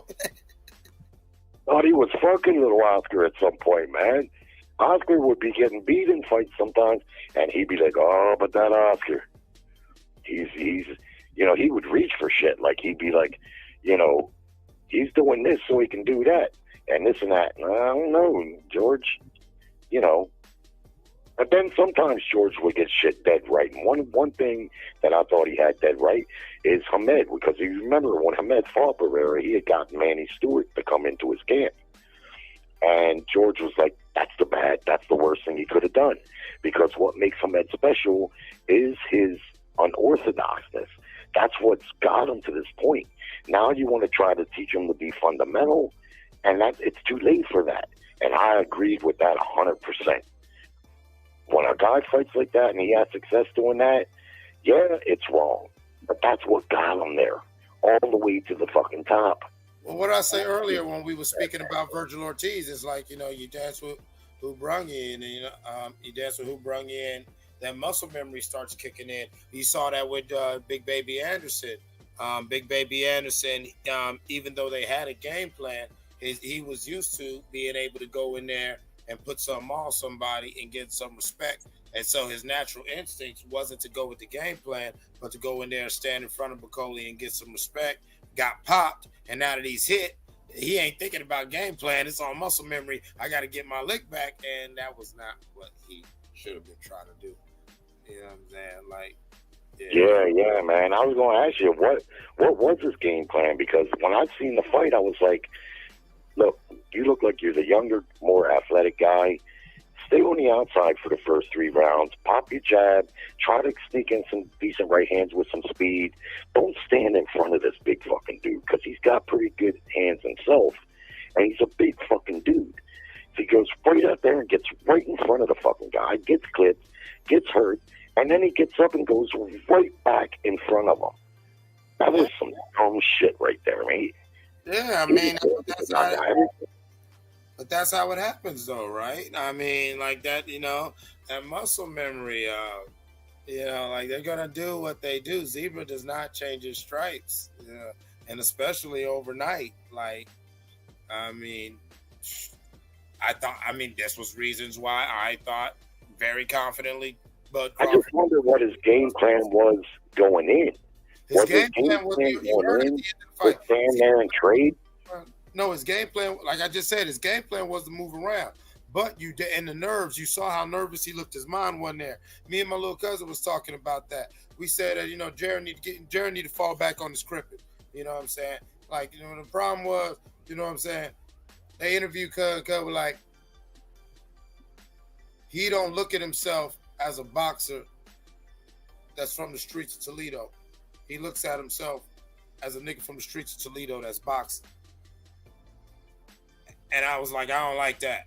I don't even like that, bro. But you got, you know what I'm saying? Like you, and then on top of that, you a heavyweight. This ain't like one of the smaller weights where you could just get buzzed, you know, maybe dropped or whatever like that, and learn your lesson, but still get away with a victory. This is the heavyweights like he's learning, where you go in there bullshitting, and so I think in his mind, he had this game plan, but in the moment, like I said, he wanted to get in front of him, and at least before, as soon as this fight starts, you gonna know I can hit you hard.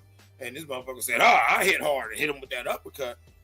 And then it's just like, you know, everything's out the window now, because it's like he ain't never been on his ass. He ain't never been smacked, even though somebody should have told him you in the heavyweights get smacked. You know who I'd like to see? What was his opponent's name? Bukaki, or what was the guy's name that beat Anderson? Yeah. The guy we're talking about? Yeah. I'd like to see him fight. And tell me if you know who this guy is, because I can't remember his name. Mark might know. I think he's the British heavyweight champion, and I think he's an Arab. He beat that big Russian guy out of Canada, and he pulled off another big win prior to that. This guy can fucking really fight. You never hear nobody talking about him. I think he's crazy, like he's got like a reddish beard. Like he's got one of like the crazy, like it look like he's from one of the stands. Like he's from one of that part of Europe. Like he's Arab, but he looks like like he's Arab. Yeah. But he looks like one of them Arabs from Europe, like one of them from the stands, the stack of stands. He look like one of them damn stands. That's what he is. Yeah.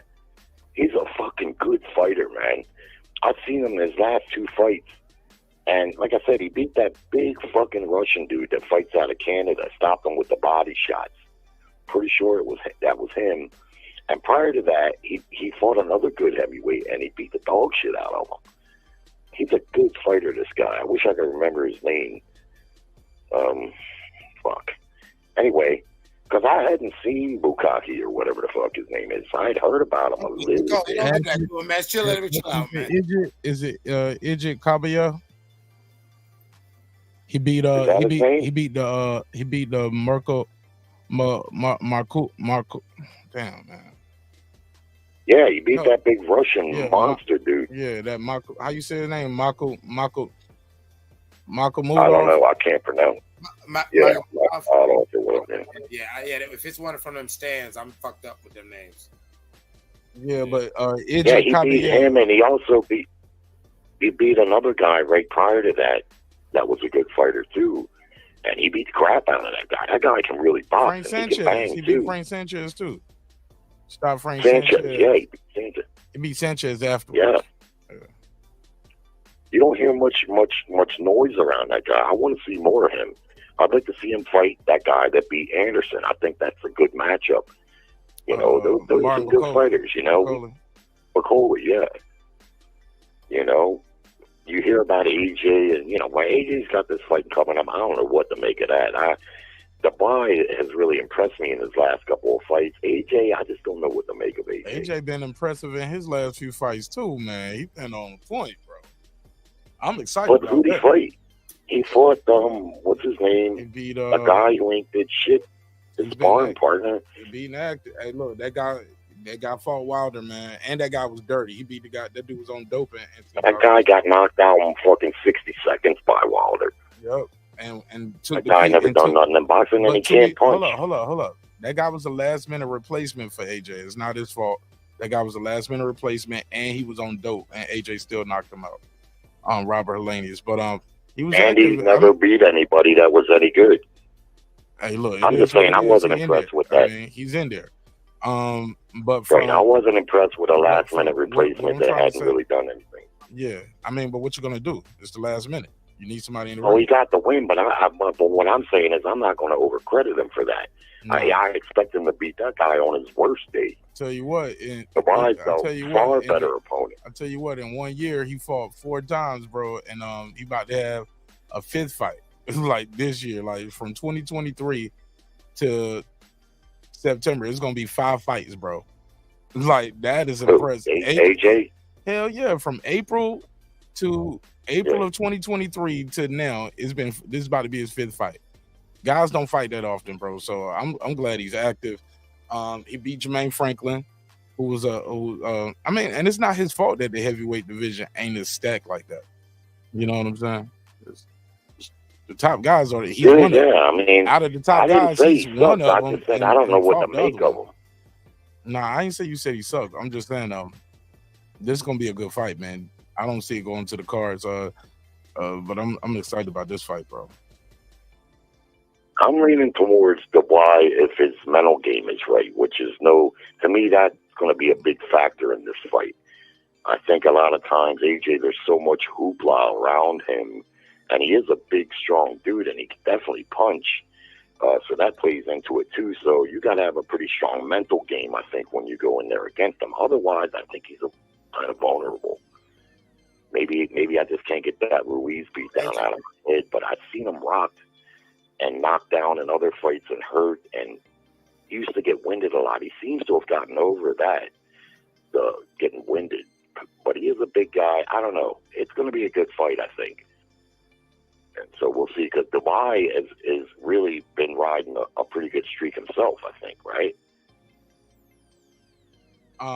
Two fights. Yeah. 2-fight win streak. He beat Jarrell Miller. Okay. Jarrell Miller came in the ring at 335 pounds. And Hrgovic. And who did he fight prior to that? Usyk, and he quit. Well, he had to have a couple fights prior to that. Usyk, no. It was Usyk. Oh, yeah, the Usyk fight. I thought he should have won that fight against people. He quit. He got hit to the jab to the face, went down and quit. Exactly. Yeah. And everyone's like, I don't know. For me, because he hit Usyk, and Usyk was down for a little bit or whatever, but they called it a low blow. And it was you can't do that, man. When he get back up, jump right back on his ass. You can't just say, "Well, oh man, the referee didn't count on man, so I quit. I ain't happy. He ain't going my way." Fuck that. If you really think Usyk was still hurt for like 2 rounds after that, but you was pouting. I didn't see him still hurt after that, but you know what I mean. He was still woozy. I mean, he got like fucking 5-10 minutes down on the canvas. He was fine after that. He was good. And when he was down, and when he was on the canvas, he never once clutched his groin. Claiming that punch was low, it looked like a perfectly good shot to the midsection to me. But he claimed it was low, but he never once like grabbed his groin or did anything like you typically see a fighter do when they get hit low. He just went down and he stayed down. Now, to his credit, he wanted to get up, and the ref was like, "No, stay down, stay down." And they were like, "Oh, let the motherfucker get up." I don't know, man. I felt like he got a little lucky there. As far as the why, he did seem to quit, though, later in the fight. I will agree with you there, Mark. But I think the redemption is what put him back in line to get this fight with AJ based off of those 2 wins, because sometimes, you know, we've seen this in boxing where a loss or maybe even doubting himself and quitting reignited him a bit. I just know he looks fucking strong. His last fight, I've seen him, he looks strong. I just wonder about his mental game, partly because of what he did in the fight with Usyk, and partly because, when you fight Joshua, the whole promotion's about him. Big, giant fucking crowd. It's all about him. And he's a big, strong fucking dude who can punch. So, but I think if he goes in there with the right mental game, he's got a good chance in my eyes. Yeah, and I got AJ beating him, man. Mental game or not, I think AJ. I don't really worry about his mental at this point of his career. This guy's going for he's about to go in there try to be a 3-time world champion, bro. That's some rare air that he's gonna be breathing and be in that club. So I ain't mad at it, bro. I'm excited about seeing what AJ do. Yeah, exactly. It's like it's the fucked up thing for AJ is when you're a giant. What do you got to reach for, right? You know what I'm saying? Like he's still a young man. You know what I'm saying? And so even me, I have all my criticisms, and I got to reel it in sometimes and say, "Oh shit, he's still XYZ, ZYX," and look at all the shit that's happened in recent years. And look, who you talking about? AJ, and look. Daniel Dubois, the young one in this fight, he's 26. No, AJ about to be 35. They ain't that young no more. Right. So now the rope. That's 35. He about to be 34 now. He about to be 35. Yeah, look, that's what I'm saying. The rope. So look, like even though we say all this about AJ and even Dubois with their blemishes, it's like, look, you're 1 or 2 fights away from having all that just forgotten from history because now you're in this title fight, and if you do something with that, you're the man. Like but here's the difference. AJ is already accomplished. He's a gold medalist, 2-time unified champion. Daniel Dubois is none of that. He got to do something. This is his moment that he's been finally waiting for. Right. This is his moment, bro.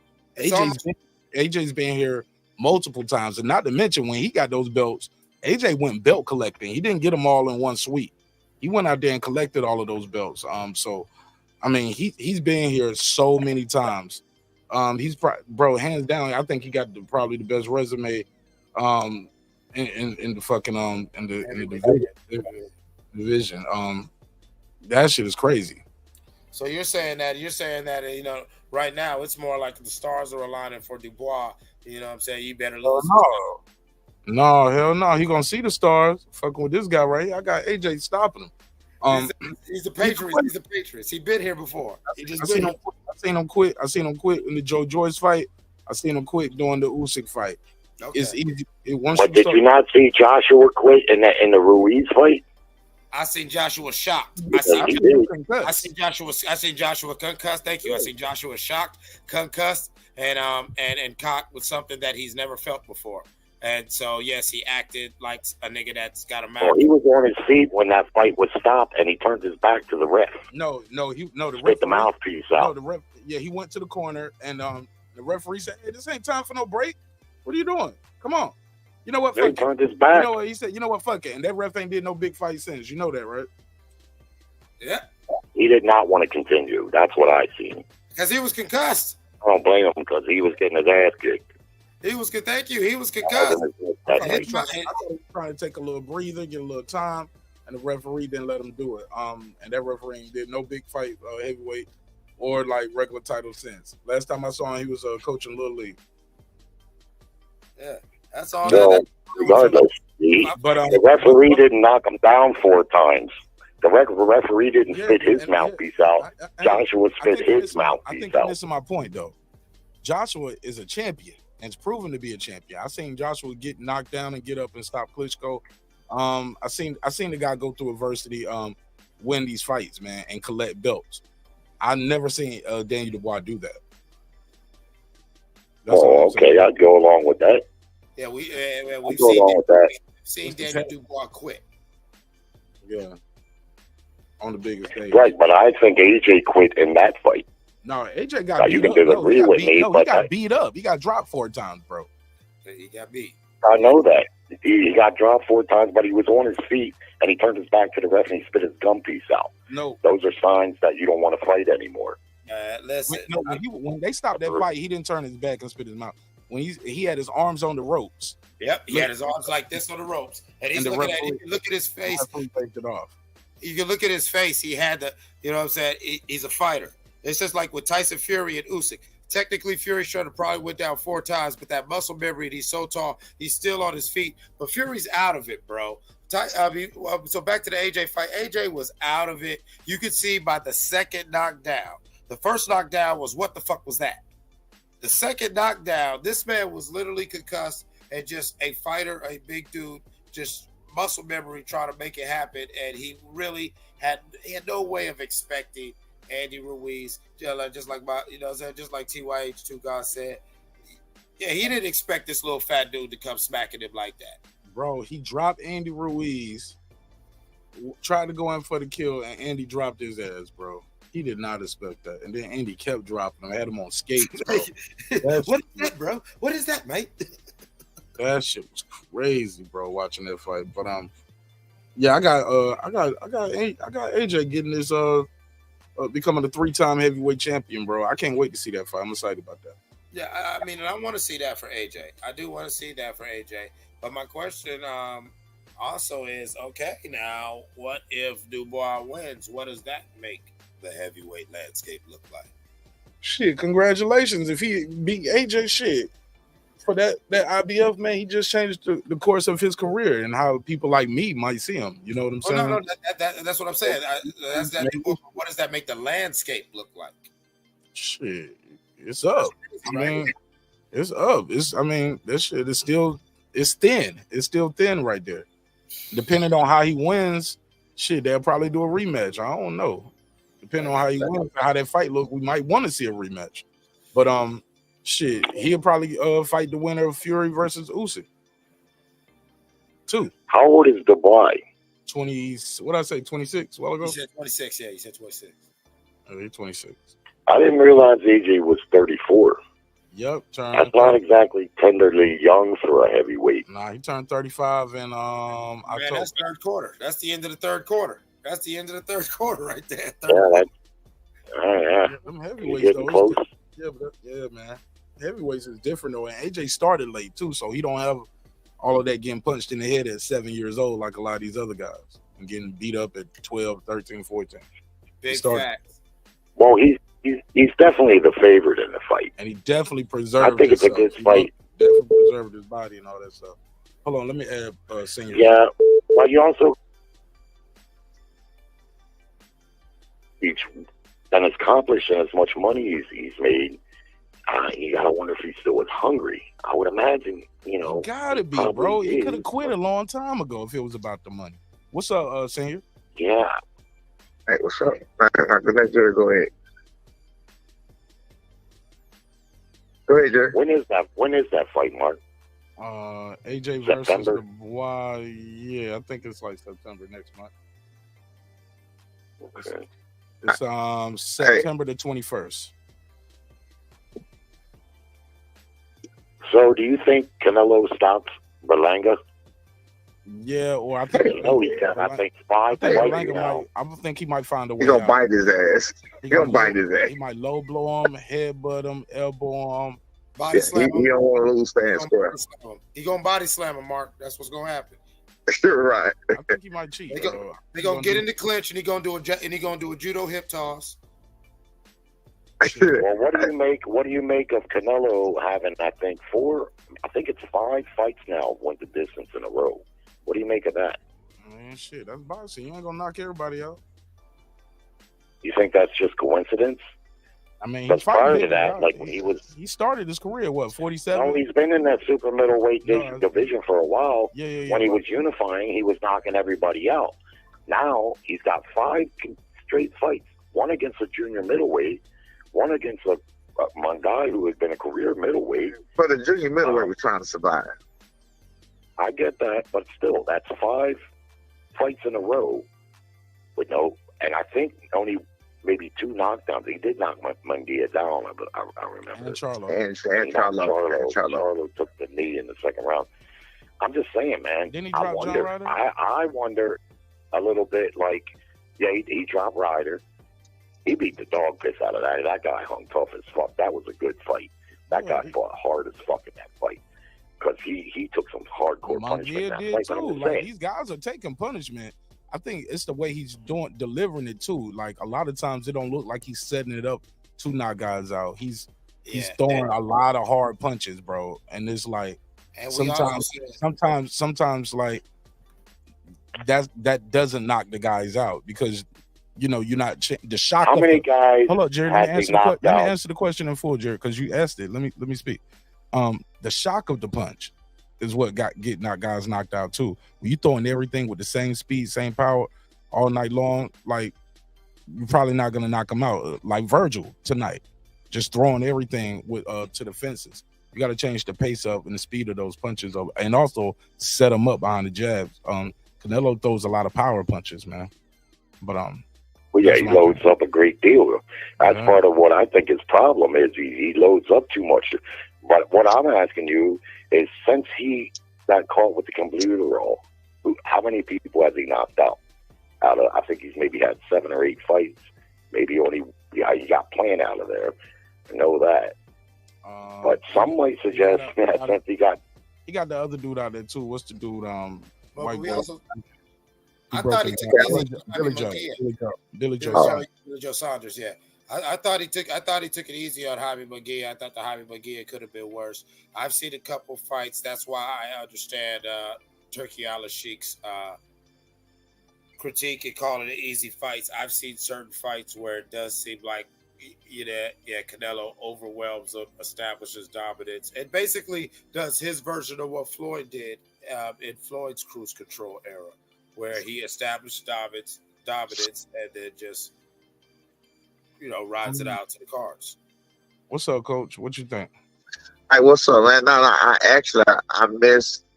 Wish I'd have caught the beginning, but I was busy, so I missed all of that shit. But when you start talking about commentators, I try to hurry up, piggyback in, which I done slid past that shit real quick.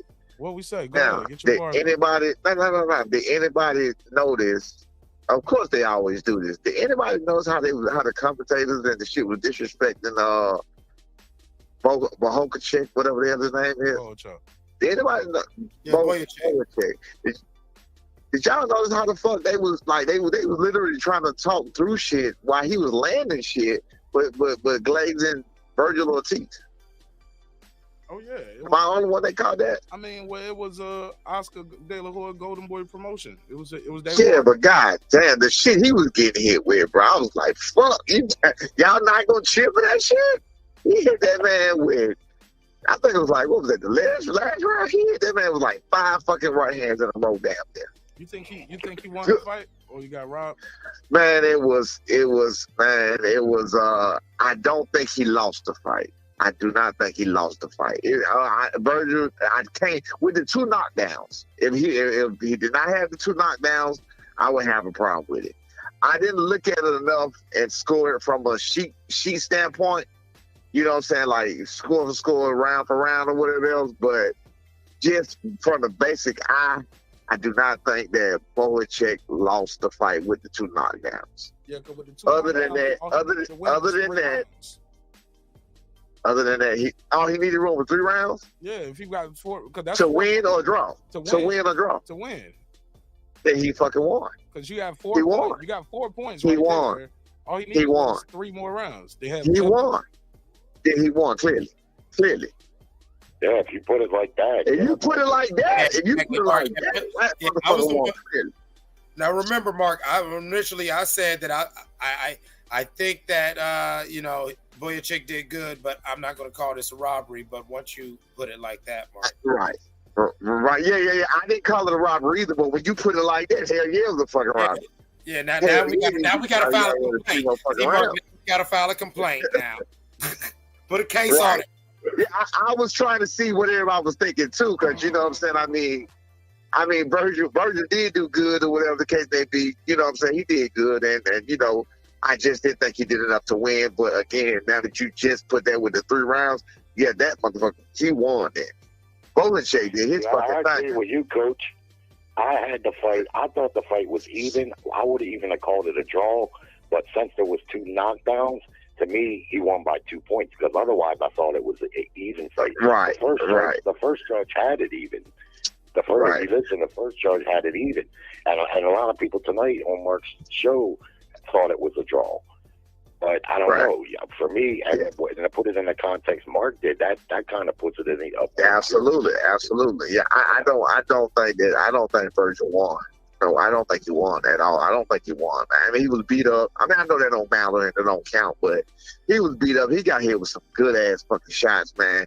And some of the shit they were screaming about, I saw Bohachuk hurt maybe once we know for 1,000% fact. Twice, possibly. But some of that shit they were screaming about, the motherfucker had an awkward-ass balance any damn way. His fucking feet and shit wasn't fucking right anyway. You know what I'm saying? It was, Coach, earlier I was trying to verbalize that. I thought that because Bohachuk spent too much time on the inside and how Vergil Ortiz was doing that, look, that wasn't really connecting, but he was getting credit for it because he was pushing and moving them, and they're going like this, and it's looking like. And you see how he moved, right. And it's like, but they're head to head and doing this, and you do this, you can explain this more. You know what I'm saying? Your body's, and when you're doing this, and when like in other martial arts discipline, like in trapping and shooting, when you're locking, you're naturally rocking and whatever, to where you would necessarily ain't hitting me, man. Like I thought Ortiz had a lot of Bohachuk got a funny style of stance and shit. He's like, his movement is funny anyway. It looks awkward and off balance, and he was just moving like that anyway.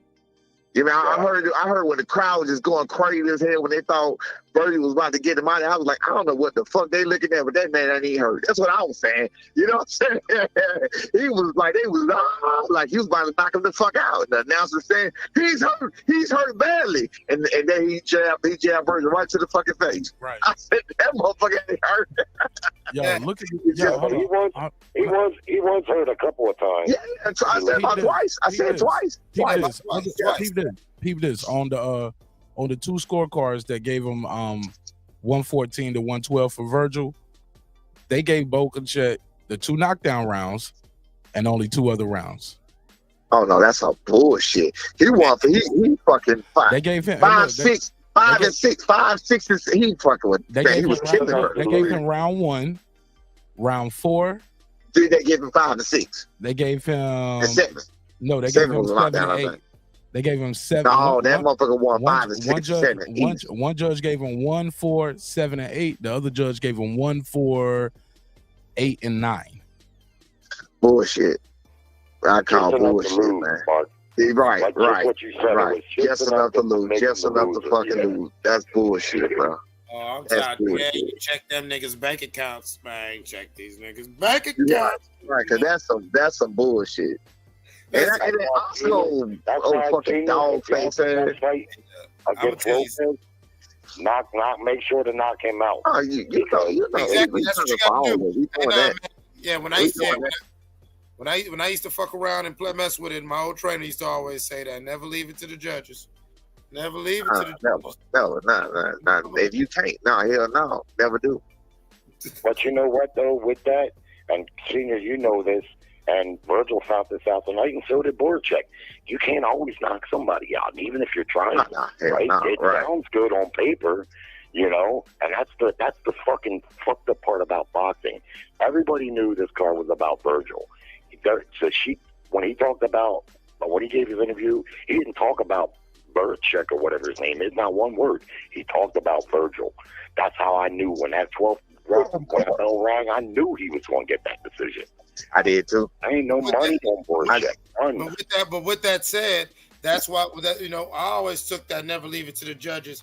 As far as even things like I was alluded to earlier, the meat that Bohachuk left off the bone, because he wanted to engage in the phone book, i.e. Mexican style, however you want to call it, and doing all that, and they're giving him. Remember, he was, like we were saying, he was better at the end of his fight, end of his punches. You know what I'm saying? Had he would have used that length, had he would have backed up a couple more times and everything like that. Because what Vergil was doing when Vergil was trying to come in with that aggression, he was catching them still with the lead and still coming in with combinations, and the judges would have saw that and had no choice but to acknowledge that. I don't think the judge gave a fuck about nothing. Because let me ask you this: did you not see some of them earlier rounds when Vergil looked like he was getting tired? He was getting tired, and he just wasn't even working enough on the inside. Bohachuk was working and working and working. He wasn't even fucking working on the inside. Right. He won those on the inside. On the inside, Jerry. He won those rounds. But that was to his detriment. He won them on the inside. He lost the fight because he won those rounds on the inside, is what I'm saying, Coach. He won the rounds on the inside, so he stayed on the inside too much. And on the inside, people were able to be like, oh, man. When he was on the outside, you could clearly see who's fucking who up, is what I'm saying. It was like but also, you got to keep in mind, there was a lot more Ortiz fans there, so they were applauding and making noise everything he did, whether it was inside or outside.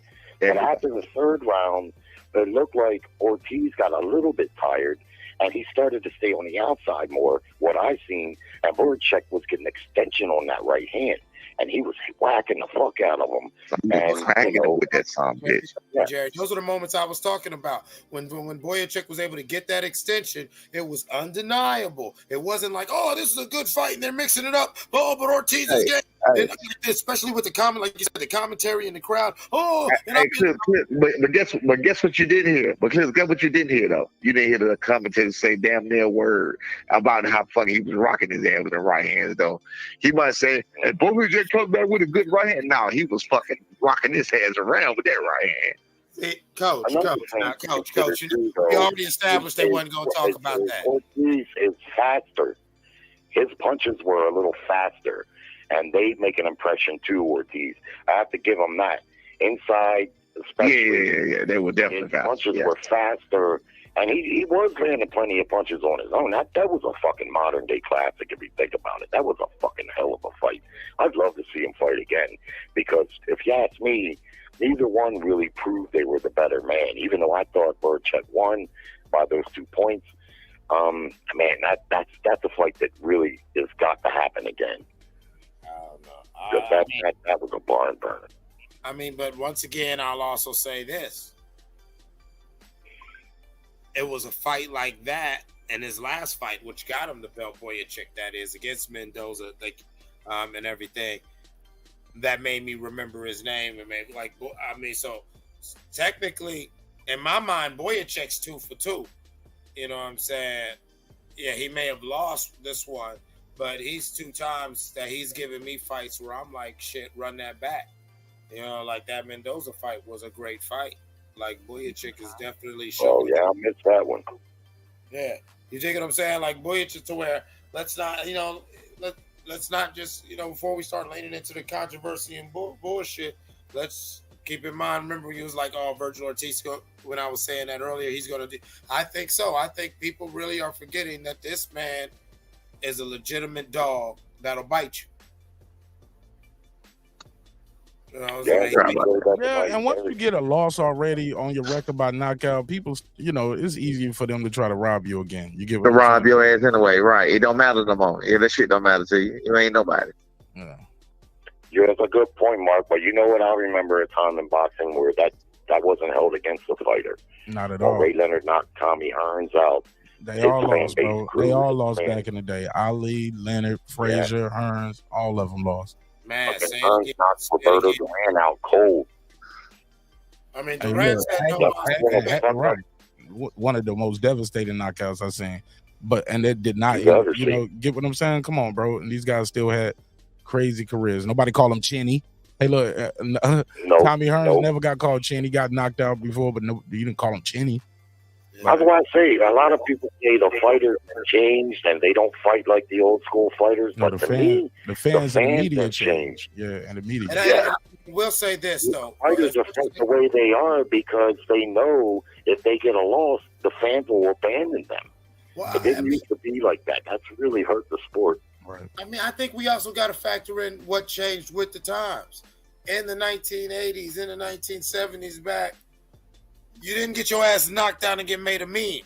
For somebody to see that again, they watched the replay of the fight and they saw that whole damn fight, and to where you was like, yeah, that was a damn war and he caught him. Fuck it. You know what I'm saying? Now, you know what I'm saying, on social media, a nigga doesn't watch the pay-per-view. He just waits because the minute you get your ass knocked down, it's on TV, and there's a picture of you with your legs in the air.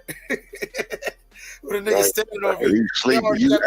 They got your ass sleep on it. They got you sleep on the train. They got you sleeping fucking on the mountain. They got your ass sleep everywhere. You remember how they did that? That motherfucker was sleeping everywhere. It's cold, ain't it, Coach? I think Mayweather. Man. A lot of people blame Mayweather for that, and I do think he's not alone, but he owns a good chunk of that, man, because there was so much emphasis on being undefeated, and that's great. But I remember when Mosley was the lightweight champ, he had 6 straight title defenses, all by stoppage. He was the toast of the fucking boxing world. He did an interview with a guy, and the guy said, "Shane, do you see yourself retiring undefeated?" He didn't hesitate for 1 second. He said, "No." He said, "If I retire undefeated, that probably means that I didn't fight the best fighters." Because he knew from his amateur days where he had lost. These guys take all this. They know that they can lose. They know that other guys are good. Oh, yeah. And, but Jerry, you're older than me, and Coach, you know what I'm saying? This ain't no tough guy rhetoric or nothing. But everybody, if you come up a certain way, you notice the dude who said he never lost a fight, the question was, who the fuck you been fighting if you're really from a tough neighborhood? Who'd you fight? Right. From a tough neighborhood, and you talk about, nigga, I never lost a fight. We are looking at you rolling our eyes. Like, you ain't nobody jumped you yet. You mean, like, nigga, you are not from a tough neighborhood because everybody got touched at some point. Right. Well, that's like we were just talking about AJ. Well, AJ's been knocked out a couple times, but if you look at all the heavyweight champions, like Lennox Lewis was knocked out a couple of times. He's considered a great heavyweight champion, right? And knocked out a couple times. Mike Tyson. I mean, you name it. Evander Holyfield was beat when he was the champ a couple times. Riddick Bowe, and Tyson straight up quit on the stove. Ooh, yes, he did. That motherfucker did that shit a few times. He sat the fuck down with Danny Green. Not Danny Green. What's the black dude? The black. It was Danny Green. Danny Green was the black dude. Rod was the white dude. Danny Green. Yeah, he sat his motherfucker. That shit pissed me off so goddamn bad. Man. Hey, coach. Man, listen, man. Yeah. Go ahead, man. Man, listen, man. For them first couple times when we got out of prison, coked out Mike, man, that shit used to hurt me because not only would I lose money, I'm watching Superman you could see him in the fight after the fight. Yeah, you doing, Mike? No, Mike. That was my reason. That was my whole reason for fucking boxing. It is him, and he fucking us up like that. Come on, man. That just goes to show you, Coach, what I know you already know: the mental game. Tyson, still probably a good fighter, but by his own admission, his mental game was shot. Right. In his day when he was focused, ain't no fucking way them guys beat him. He destroys those guys. But like I remember that last fight against that big white dude, man. That white guy, that guy wouldn't have lasted one fucking round. Like, Kevin McBride. Yeah, Yeah, that's a whole. Yeah, I get you.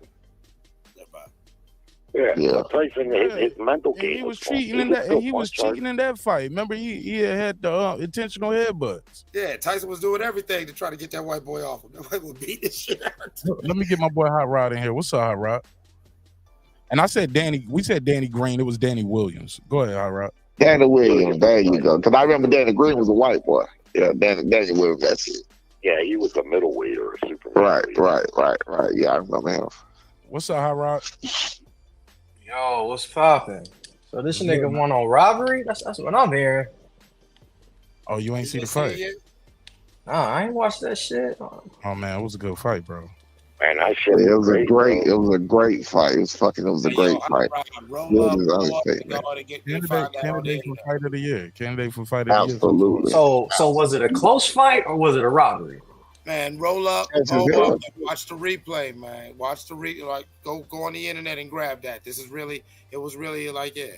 Because I fell asleep on most of it, caught the end, and I had to catch the first rounds on the replay because the ending was like, what the fuck? Let me see the rest of this shit. He dropped him in the first. He dropped Vergil, bro, twice. And then he dropped him again in the 8th, I think. I'm gonna have to watch it. That was one worth watching. Yeah. You know. And I'm gonna tell you another fight that's worth watching: Brian Norman Jr. versus Santiago. Let's go. I probably watched it. I probably watched it 25 times by there. Man, that's beautiful work right there. That was beautiful work. I'm telling you, that was like right up there with like you know what I'm saying. That was a Picasso right there. Hey, listen, Mark. Imagine me watching this thinking, damn, that's my son. I was looking at his face like, what the fuck, bro? That's my boy. My boy working, man. Man. So, senior, still no word from Lopez? Oh, that shit look like he's dead to next year. That sucks, man. Yeah. This is where we at with it. No, I can say this. I can't say much now. Right. So I can say this though. That look like he's dead to next year, but we gonna fight. I don't think he gonna fight, and we're going to definitely press the fuck out of him for his next fight, whenever the next fight may be. So what about I heard rumors about your son fighting what's his name? The guy that tanked for him. I think he got a title with Barrios. Barrios, yeah. That shit dead. No, them motherfuckers ain't fighting. Ain't nobody doing shit. No. Man, that's whack, bro. That's what I be talking about. Like, why niggas ain't fighting, man? Nobody ain't saying shit about it. Ain't none of them doing nothing, man. It's whatever we do. We fight allegedly, potentially, November the 8th. I don't know who card it is, or whatever. Who we sharing the card with? We'll be the co-main event or whatever's one of them. But I think they offered it right now. That's exactly. So they offered us November the 8th. I can't say that's what it's gonna be, but they offered it to us, and they offered us a couple of people. He looked too good in that title winning. Yo, coach, y'all gonna be on the undercard? Crawford next fight? That's what you saying? Crawford ain't fighting November 8th. No. Crawford ain't fighting. No. But why not? What? I don't understand. November 8th. Crawford ain't fight for no fucking top, right? Crawford ain't finna fight for top, right? Oh yeah, Bob Abrams can eat all the dick as far as Crawford concerned, man. That shit ain't happening. Yeah, no. So the guy, Mark, remember when I was telling you about putting on the screen about the list, Mark? Yeah. What list? Hold on, no. What list? The WBO list. Oh yeah, the ranking. Yeah, the rankings. So we was talking about that. So it got to be somebody on that list. And as you see, it ain't but so many names on that list. Conor Ben ain't fighting shit. We doubt Rocha fight shit. Those are the only two names on there that are actually not. And Karen Takukajach, I would have liked to fight him just to show how that's supposed to be done. B said he don't want to deal with a motherfucking runner. He want to piggyback on what he already got going, and he want a motherfucker to stand there and fight him. And I understand that. So I was like, okay, cool, we go with it. So what's up with the Boots fight? Why we can't get that? You missed out. Boo's daddy already called me. Boo's daddy already called me and told me that they want to fight us for undisputed. So we got to pick up one. They got to pick up one, and we'll just fight for undisputed. So we're on the same page of that. Man, sometimes I wish I was born in the 80s, bro. So I could, man, these niggas, excuses after excuses, bro. Yeah, hey man, listen, I'm on every interview saying we'll get that work with anybody. Though. That's good business. Because that's good business for that. Yeah, that's good business. I'm talking about, he's talking about period. He's talking about period, though, not just that. Oh, okay. I'm saying in general, these motherfuckers ain't trying to fight, bro. I want to see the fights, OG. I want to see fights. For example, this is how I'm looking at it. For example, I'm like, okay, Conor Ben, you're supposed to be a marquee name, but you're supposed to be a name that you have yet to even fight for a fucking title yet. You got people willing to fight you, but you're not even going near nothing to even line you up for no fucking title yet. He's gonna be like Jared Anderson. Exactly. You got Alexis Rocha. Okay, with Rocha. Okay, you was looking for a title. You looking for he was looking for that. So now, in us, you got your chance again, motherfucker. Come on and get it. But these motherfuckers ain't gonna do that, man. Lake County in the super chat with a question. He said, November 12th is a title fight or non-title fight, Senior? Hey, it's a big defense. November 8th. Let's go. It should be a defense. Let's go. Again, this is possible. They just offered it to us. We ain't agreed to shit yet. We ain't said nothing in stone yet. Did they offer with a location or just a date? Oh, I think they did give a location, but I didn't get it. B told me a location day, but I don't want to say it because I don't know if we're supposed to or not yet. Right. Let me ask you, Senior, if your son was offered a big fight at 54, would he try to take a fight there, or does he want to? You know what? I don't want to. We usually me and him usually on the same page about stuff like that.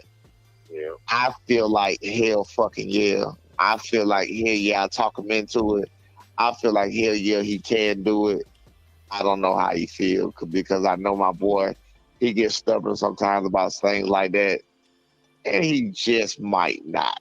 He might say, "No, I want to." The title too, so I can hear him. I can hear him saying, "No, I want to take care for the film first." I can hear him saying that. So I'm gonna say. And I can hear him say, $8 million. Yeah, I do that shit. I'm gonna still be the WBO champ though, right? I'm gonna still keep my title. You know what? In the back of my mind, that's what I was thinking. And Senior, in the back of my mind, I was thinking. I said it. I was thinking that same thing. I was like, if there was a situation where Junior didn't have to drop his belt, but he could go and grab him another belt up in the, you know what I'm saying, whatever's. I'm like, yeah, that's almost no brainer. Like, especially depending on who's. I can't. Again, me and him ain't even spoken about nothing about 54 nothing, so I can't speak for him on that. I like the reason I ask, Coach, is because I hear a lot of people saying Deuce needs to move up. He needs to move up, and I'm like, yeah, man, but you got to understand, this guy just got the belt. He's only made one defense. He probably wants to be a champion for a little while before he gives that belt up to move up. Yeah, which is understandable, but of course, then if the right opportunity is presented, then your son, Boots, all may reconsider, right? If the money's right, I guess. Absolutely. I can understand why Boots doesn't want to move up right now, even though 54 is a lot hotter than 47, I think, in an overall sense. Not that there's not good fighters like your son at 47, but I can understand why he doesn't want to. This guy's been avoided for a long time. He finally got a belt. Regardless of how he got it, and he wants to be the champ for a little while. Right. You're right. Yeah. I can understand that, yeah. I mean, again, man, I'm pressing any and everybody. I'm telling everybody, get up off your ass. Let's get it. You know what I'm saying? Our microphone. Teofimo Lopez, I've seen him talk about that fight a couple times in interviews, and the funny thing is, he just started. When he talks about it, he's got a gleam in his eye at the idea of being a three-weight champion. But then when they put your son's name in, his facial expression changes. He likes the idea of maybe being a three-weight champ, but I don't think he likes the idea. Yeah, he know that shit ain't gonna. He know shit ain't gonna be great. It ain't gonna be great. It ain't gonna be great at all for him, bro. It's not gonna be great. Doing it like that. if he was really being honest, he'd say, "I want to be a 3-world weight champ, but I don't want to fight him." I mean, he wanted to fight Giovanni Santillan. That's what he wanted to fight. Absolutely. That's what it was supposed to be. Right. That's what it was He wants supposed to an be. easier target. Yes, sir. Yes, sir. But he didn't know Boogeyman. Man, I Boogeyman B was out there. This kid is, man. Like, y'all still ain't seen the best of him, man. I just don't believe it. Like, the things I've seen the kid do in sparring, he still hasn't done them in the fight. I ain't seen him just switch southpaw on the dudes and, you know, the pull counters, check. Like, I mean, this kid can do everything in that motherfucking ring, bro. Y'all still ain't even seen it yet. And that's the crazy shit, motherfucker. I mean, he can't do this better. Like, okay. That'd be the funny part. Like, everybody think they know this because they seen this and they say, okay. They don't know what adjustments are. They don't understand that the motherfucker been fighting since he was 7 years old. You feel what I'm saying? They don't understand. Shout out to the homie Big Blunts of Boxing. I was talking to him last night, and he was like, he brought up the what's the dude name? Who dropped him? What's the fight? Boca Chica. Boca Chica, and he's trying to tell me, yeah, Bohachuk and Boca Chica. Like, damn, what's up with these names? Respectfully, homie, we had this back and forth last night, and it was like he's trying to tell me B was hurt. And I was like, no, he wasn't. I was like, motherfucker wasn't hurt at all. I said, he won that fight. I said he got dropped, but he was winning that round and won the next 2 rounds. Like, it was only 3 rounds and they stopped it, but it was tied up on both of those joints because he was winning those other rounds. And he was actually winning that round before he got dropped at the end. So he was whipping that dude ass. Dude was looking for a way out, the elbow, all of that. They was like, nah, he was hurt. Hey, man. He gathered himself. Listen, man. I was like, so people.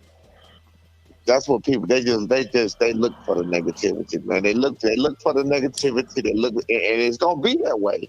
Let me tell you. I promise you this. Whoever thought it from the beginning is going to be that way for a very, very, very long time. It's going to be fight after fight after fight after looking for things to say, I told you so. I told you. As soon as he do this, it's going to be that way. All because people just want to be right. People want to be right and they want to be first. What I mean, they want to be first to be right. They want. If you ever notice, right? If you ever notice when people die, they post it first. Boom. You feel what I'm saying? They just want. I already knew he went shit. When they see a person in high school and he turns out he look like he gonna be a star, they'll jump on early. Man, I was knowing about him in high school. They just like to be right early. That's it. That's it. But they just want to be right early. Come up to you, and when you got a flat tire, and they say, "Hey, you got a flat." I want to know the truth. I'd rather be right, bro. I want to know the truth. Absolutely. That's hilarious, Jerry. It's the truth. No, it's the truth. You can't be wrong about that. So yes, it's the truth. Something that they can be right about it. For sure, right? Yes. But your son, I think if he performs like he did, if he keeps performing like he has been, he'll get praised too. People will learn more about him. Because I got to be honest with you, up until that last fight, I hadn't really seen your son. Right. You've been on Mark's show, and then I seen win the title. Like, I see what's up. He's strong, man. He's too big for Lopez, if you ask me. He's way too big for Lopez. He ain't. Let him come on up. Listen, come on up. He ain't too big. This is the thing about him. I told you this before, Mark. He turned my coaching game up because he surprised me before. When I watched him do other shit, I was like, what the fuck? I had to learn to coach what he is. Right. I had to learn to coach what he is. He's not a basic fighter. Yeah. I had to learn to coach that. He's 23. How old is he? 23. He's 23. I had to learn to coach. I had to learn to coach his speed. I had to learn to coach all of that because he's super fucking fast. I had to learn to coach who he is because what I taught him was basic shit. I taught him basic shit. He took that basic shit and showed you. Kept studying. Exactly. He's kept studying and studying and studying. Yeah. Studying. Coach, do you ever hold a pad for him? Hell yeah. Your son. Has he ever clipped you? Because I know that happens sometimes. Yeah, he did. Yeah, he not fucking. Yeah. No, Right. And that's why I beat. Look, when I was holding the pit, Mitch was senior, and he up there like, man, you holding the gloves like shit. Because you having. Because you was having flashbacks. I'm still editing. I just came back from Jamaica, man. Come on, man, give me a break. I'm gonna get it done You this told week. me this shit was gonna get out ASAP, motherfucker. I got the clip. I had to edit out. I had to edit out some of your jokes and y'all trolling me and talking shit in there too. And your phone was ringing like yeah. Hey, daddy, what's going on? Hey, look. So you know what I mean? This nigga up there hitting, making licks. Did you edit out the part where he clipped you when you were? Nah, I'm gonna keep that in there. I was definitely like nervous holding them gloves, bro. I was nervous holding them gloves. But that was funny though, because you could tell the way Senior's voice changed as soon as he asked that question. B been fucking his ass up for more. Nah, you know what? I'm gonna tell y'all this. This is what happened. When he was 16 years old. I might have told you. Don't tell me he put you to sleep. I used to spar B. I used to spar him all the time, but of course I had to hold back. You know, he was smaller, whatever else. So he was like 139. So I used to spar. I used to spar him, whatever. You know what I'm saying? This thing, I had to hold back on whatever. Man, what the fuck? He slipped something, and that motherfucker hit me with a right hand behind my fucking ear hard. And that shit went all toes. It went all with both of my toes, and it took everything I could to stay upright. And I ain't gonna lie to you. So look. So I told him, then I took the shit off. I'm like, all right, but that's it. We could, because I couldn't hit him as hard as I could.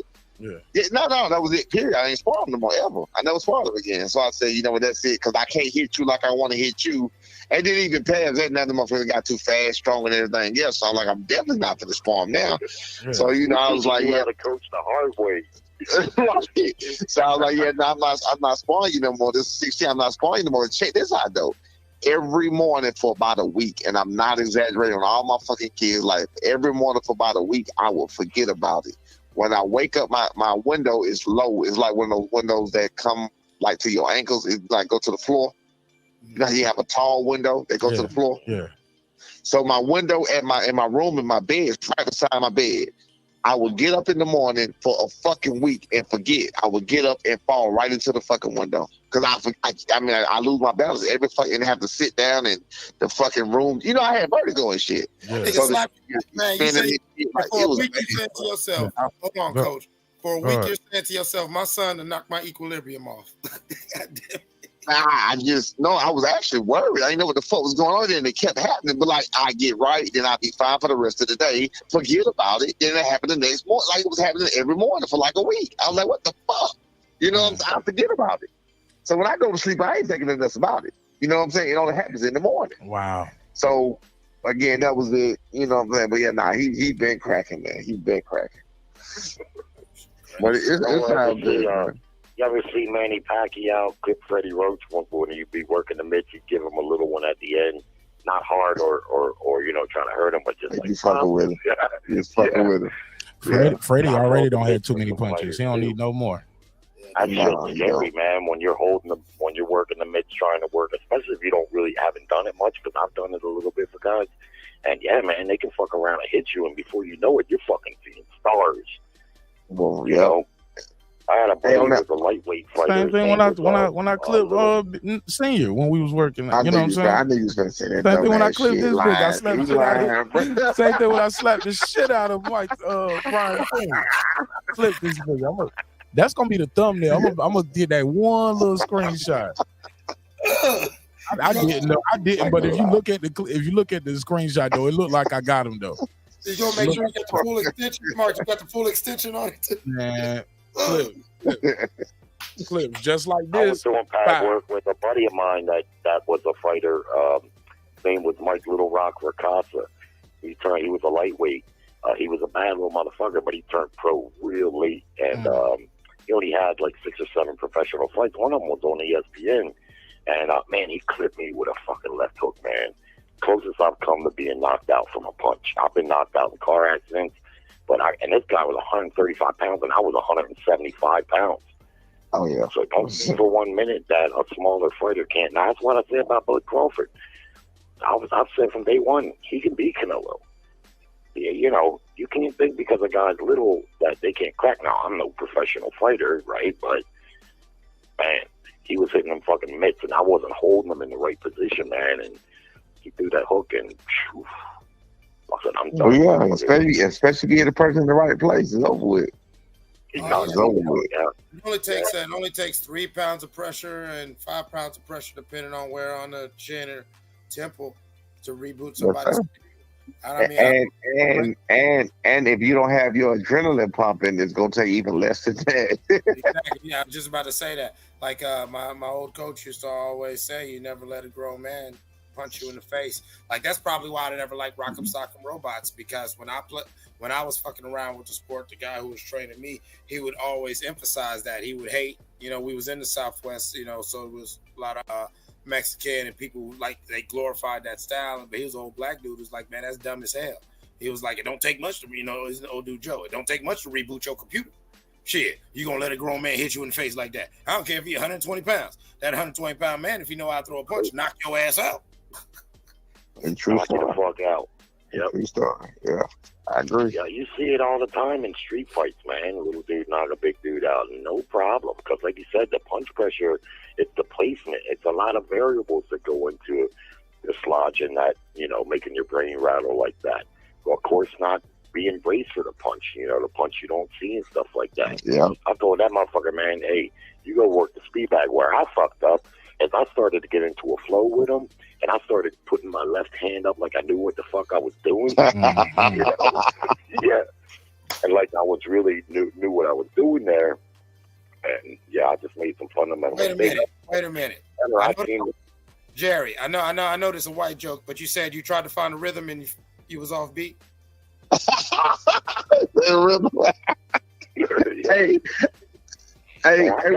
got good rhythm, but I didn't have any experience working those pads. I was just mimicking and see, at first I started to get a flow with him, but the more I flowed with him, the more he felt comfortable to do his thing. And that's where the imbalance came. You know what I mean? You weren't ready for this. So how we feel about Charles Conwell? Is he ready? Charles Conwell. Yeah, he is. Good left hook to the body. He dropped that boy. Hey, look, but I'll be right back, man. I need to run to the kitchen. Hey, look, but I knew you was gonna say something about Charles Conwell, bro. I knew you was. Nobody even know nothing about that. I didn't say nothing about that. I probably said homie name 8 times in that episode within an hour. That was the co-main event tonight.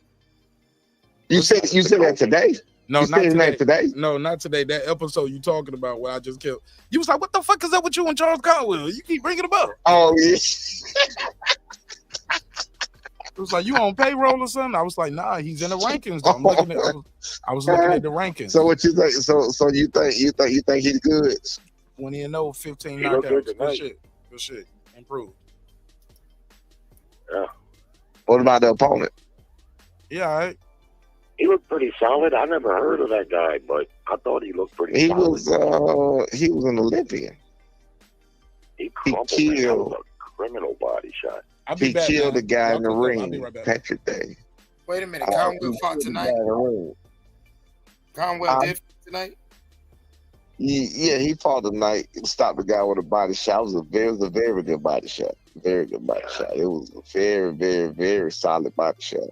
I was just about to bring that up when we was talking about rebooting someone's computer. Another thing he always stressed was that liver punch. How I don't give a goddamn how tough you are. Somebody hit that liver just right. Yeah, absolutely. Liver, sternum, whatever. Diaphragm, can you catch that? If someone catches your diaphragm while you're exhaling.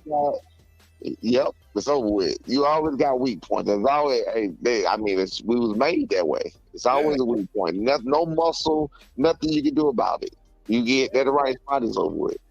I don't care how tough you think you are, how big you are. Let somebody get you right there. You're going down. You might be able to get back up depending on how tough you are, but you're going down. Right. Physics. Right, going down. I called it. I won a lot. Coach, you're gonna love this one. I won a lot of money, and I was in the room where I think everybody in the room had to be at least 7 to 10 plus years older than me, and I won so much money off the Rahman Lewis fight because during the fight, I saw in the first round Lewis was backing up with his legs crossed and everything, and so I'm like, oh man, Lewis about to get knocked the fuck out. And at the time, Lennox Lewis is Lennox Lewis, so everybody shut up, little nigga, blah blah blah. You know what I'm saying? I'm like a little motherfucker. So I had a little money in my pocket. I'm like, man, come on, put it up then. Put it up. Man, I kept telling him, man, this dude keep backing up with his legs crossed. Rahman didn't have to hit him hard. It's just physics. Once you get hit with your legs crossed and you're standing tall like that, physics, you got to fall. You ain't got a wide base. That's crazy. You should mention that, man, because I've met Rahman a couple of times. He's from Baltimore. He's from Randallstown, right where I live at. He went to high school. His brother went to high school with a couple of buddies of mine that I used to work with, so we knew him. And when he fought Lennox, I got to be honest, I was rooting hard for Rahman, but I didn't think he was going to win that fight. And in the early going, it didn't look like he was going to win, right? Okay. But I seen what you seen. I seen Lennox was crossing his legs, backing up, yeah. And when he fucking dropped that bomb on him, I fucking jumped up and hit the ceiling, man. That was crazy. See, for you, for you, the Rahman fight. Go ahead, I'm sorry. Well, when Lennox, I've told Mark this several times, I cannot understand. Well, I know why they didn't fight a third time, but if ever there should have been a trilogy, it should have been them two because they both knocked each other out cold, right? Lennox's knockout of Rahman was equally as impressive in the second fight as Rahman's was in the first. They had that scuffle in the ESPN studio. The only reason they didn't fight a third fight is because Lennox had Tyson and Holyfield big money fights in the offing. So he didn't want to fight Rahman again. You know, Rahman was dangerous. Because he was dangerous. And Rahman already proved in the first fight that he could shit the money bag. You know what I'm saying? He can definitely stop. He can fuck the bag up, yeah. Yeah. Hasim Rahman was Martin Bacoli. You know what I'm saying? Yeah, he was I wouldn't say a journeyman. He was a top 10 heavyweight, but he was the underdog of that fight. And he wasn't undefeated, just like Bacoli. Bacoli had one loss. Yeah, but Rahman wasn't undefeated going into the Lennox fight. Was he? Yeah, Rahman's got power, man. That dude could really fucking whack. He was a little flawed in a couple other areas. Sometimes he would get lackadaisical and catch big punches, but man, if he dropped that fucking hammer on you, it was going to be bad news. I never, and because Rahman's career was so whatever, I was never really sure whether he had stamina issues or whether he just liked admiring his work. Because, like you said, he would have these moments where he'd get real lackluster. And that's what happened in the it's still back to full circle about what we was talking about just the physics of boxing and he was somebody I'll never forget that fight, and he will always be etched in my mind, not just because of the money that I won, but because it was one of those things that I love. Lewis and Rahman? Yeah, the Lewis Rahman, the first one. Lennox got it. You remember when him and Lennox got into it in the ESPN studio? Yeah. That boy, choke the shit out that boy. Heavy as hell. Man, no, I love that. That's how you. Man, sometimes if you got a temper, you understand that. Sometimes a motherfucker say something, and before that motherfucker even finished the sentence, you done dove on his ass. You know what I'm saying? If you got a temper, you done probably been there before. And it's not like, I jumped on him. Rahman was insinuating that Lennox was gay, and Lennox told him, "Bring your sister here." Exactly. That's why they got the fight. Yeah. Choke the fight. That was funny shit right there, man, because it's just the way it unfolded. And Lennox, as big as he was, he wound up on his back. Exactly, because you got dove on. That's what I'm saying. That's what, look, I don't know, man. It's just inside joke between me and my guys, because, yeah, man, niggas get dove on. Man, if you ever really been mad, sometimes, no, it ain't, you don't punch the person. You're just so mad, you just, and that's exactly what Rahman did, because you said, you don't really get a chance to hear Lennox Lewis say, "Where's your sister?" Because as soon as it comes out of his face, you know what I'm saying? It's just that. Right, but you know what? It didn't really spark off like a spark. He was telling Lennox he was gay. Lennox was like, "Bring your sister," and he was like, "Look, don't talk about my sister." And he was like, "Well, bring your sister." And then they kind of were like, "Well, what do you want to do? What do you want to do?" And then they got to scuffling, and Rahman threw him over the table. and then he slapped up on his back. He was trying to use his feet to keep Rockman off of him, you know. But man, I always wanted those two to fight again, but I knew Lennox wasn't going to fight him again because he hadn't fought Holyfield and Tyson yet. So you got them two big bags right there. You want to go fight a guy that knocked you out cold again, even though you returned the favor. You already know what this guy's capable of. And not only is he capable of knocking you out, he's capable of knocking them fucking big bags of money out, too. Yeah. When he came back here to Baltimore, Don King came to Baltimore and gave him a briefcase of money and got promotional control over him. Rockman fucked up there because HBO offered him a multi-fight deal. Man, shout out to one of Ohio. Shout out to one of the great state of Ohio's original gangsters, Don King. Yay! Yeah. He brought him more than just some money. He probably brought him a bag of that. Ooh, well, maybe. But I know they had a parade for Rockman downtown, and Don King was in town, and people started saying right away, HBO had offered Rockman, I think, a 3 or 5 fight deal, lucrative deal, which he probably should have signed, because what happened was Don King got promotional control with that cash that he gave him, but then Rockman got knocked out, and then he really was out of the elite picture at that time for the big money. That's why he never got to fight Holyfield or Tyson, you know. It kind of fucked his career up a little bit in the short term. And there was also some behind, you know,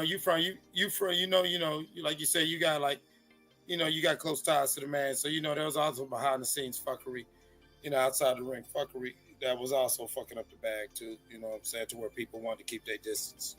You know what I'm saying? People probably wasn't, you know what I'm saying? It probably wasn't too palatable.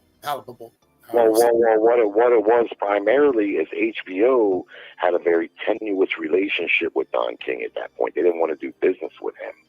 That's why I said I'm trying, come on, man, we being political, man. We ain't got to spill a bit. A lot of out of ring shit, you know, Don King fuckery. Yeah. I mean, look, Don King put on a lot of good cards, but in the end, he fucked so many fighters so hard that, I don't know, man. I kind of feel for them. Zab Judah said when he fought Mayweather. You gotta pause, Jerry. You just said he fucked so many fighters so hard. Come on, Jerry. Clean it up, Jerry. God damn, it's 2020. If you get a purse minus $1 million, I call that getting fucked. I'd maybe rather get fucked than, you know, Tim Witherspoon. He ripped Tim Witherspoon. Man, I ain't gonna travel down there. I ain't gonna do. You know what? We're gonna move past that comment. But I will say this: the thing that is fucked up is, as much as we love our era, you know what I'm saying, the 80s. Those are those people who are old enough to enjoy the 60s, 70s, and all like that. The problem is about the Don King era, and you know, the shit that tarnishes the shine on that trophy is that Don King, and this is no knock to him, but on some real Ohio shit, Don King never was a promoter. He was just a gangster who knew how to promote. Yeah, shyster, really. And he was gangster. Yeah, gangster. I don't even call him a shyster, because even like Mike Tyson, you know, like he said, like, yeah, no, he got like I ain't gonna use the term you said, but like, yeah, no, it's like these motherfuckers really want to listen to what he's saying. Yeah, I got you on this, but yeah, they weren't listening. He was able to get over on not just the fighters. You can maybe understand that, because a lot of times they don't have any idea of high finance. Yeah, no, that's what I say. He a gangster. He's talking his way around. He's talking around corporations. Hold on a second. He was able to get over on HBO executives, which were gangsters in their own right, Jewish gangsters, right? That's what I'm getting at. Fuck them guys. Yeah, but Don was able to get over. Goddamn. He took over. He took advantage. You know what I'm saying? You know what I'm saying? He got the upper hand. Come on, there's all sorts of ways we can rephrase that, Jerry. I mean, come on. It's almost 3:30 in the morning. To me, he was a con man, but he was so good at it that he was able to con these Jewish con men who don't typically get conned, right? But he was able to get over on them too. This is why Don King went from being the most recognizable promoter, really, in the history of boxing, to basically being excommunicated from Showtime. Wait a minute. All of them. Wait a minute, Jerry, my white brother, my white neighbor in the neighborhood. Are you insinuating that this man was allowed to be a crook until that crook robbed people of the Jewish community, and then he was canceled? They just didn't want to deal with him, man, because he was able to get over on them. That ain't an easy thing to do. They got a team of con men, and he's just one guy, but he was able to outsmart them from a street level sense. Mike Tyson talked about it. He would go to HBO and say, look, you got to give me millions of dollars because this guy's crazy and he won't fight. And he had ways of getting, out and con men. As Don King used to say it, because I loved it, because he's the one who taught me this word, listening to him talk. Allow me to engender the proper funds to make this momentous occasion happen. He would engender the money. And it's fun, and it's kind of fun. And if anybody would grab the Merriam-Webster's and actually look up what that means, yes, he's engendering this money. You ever hear Judah talk about how Don King ripped him off? Yeah, that was fucked up. Don King ripped him off for $1 million, a straight up $1 million. And they asked Judah how that happened. He said, man, I don't fucking know. He said, because I have my own lawyers, that were looking over those deals. Hey, Jerry, that boy good. You know what I'm saying? I gotta go. My phone's running out of. My phone's dying, but it was good talking to you guys tonight. All right. When they're gonna fix that internet in that office? I'll get it. Hurry up. Supposedly this week. Hurry up before I get upset. All right. Oh, you were just gonna chime. You just gonna wake the fuck up to tell me that? Man, hey, look, I'm over here. Hey, look, I made an omelet and some hash browns for breakfast this morning and didn't finish it, so I went to the kitchen and eating that right now. Made it some loaded hash browns. How's that work with the training regimen? Oh man, it's terrible. It's terrible. I'm gonna go back. I get back in it on Monday. I just came back from Jamaica, so I was cheating over there. I was just about to say, this motherfucker just came back from Jamaica, all right, man. Hey, look, I was cheating. All right, Jerry. All right, Jerry. That's what I was training for. I was training for my anniversary trip. I did my fight. That was my fight. Yeah, that's what he was. He knew he didn't want to be on that beach, goddamn it, with the Mark Nash just been sitting around working and doing podcast pod. He's like, yeah. Not me. He said, not me, goddamn it. I was supposed to be taking pictures out this motherfucker. No, I had to put in that work, bro. It's my anniversary. I had to put in some work, bro. I had to train for that. That's right. And shout out to Mark. Hey, yo, Mark said, goddamn it, hey, this ain't going, not me. Hey, look, I had a 3-round fight 7 days in a row. What are you doing? What are you doing? But shit, I'm about to wrap this shit up anyway, man. Clips, I'm gonna sit on the next one, bro. And Norman got all that background noise going on. I don't know who the hell's that. Who is that? Norman? Get over there getting cussed out. Take that shit off, man. Let him have his call. In peace. We ain't got to put that on air. All right, man. I'm going to talk to you later, Clips. All right, peace. All right. All right, Bo. I'm going to talk to you later, bro. Let me go over here sleep anyway.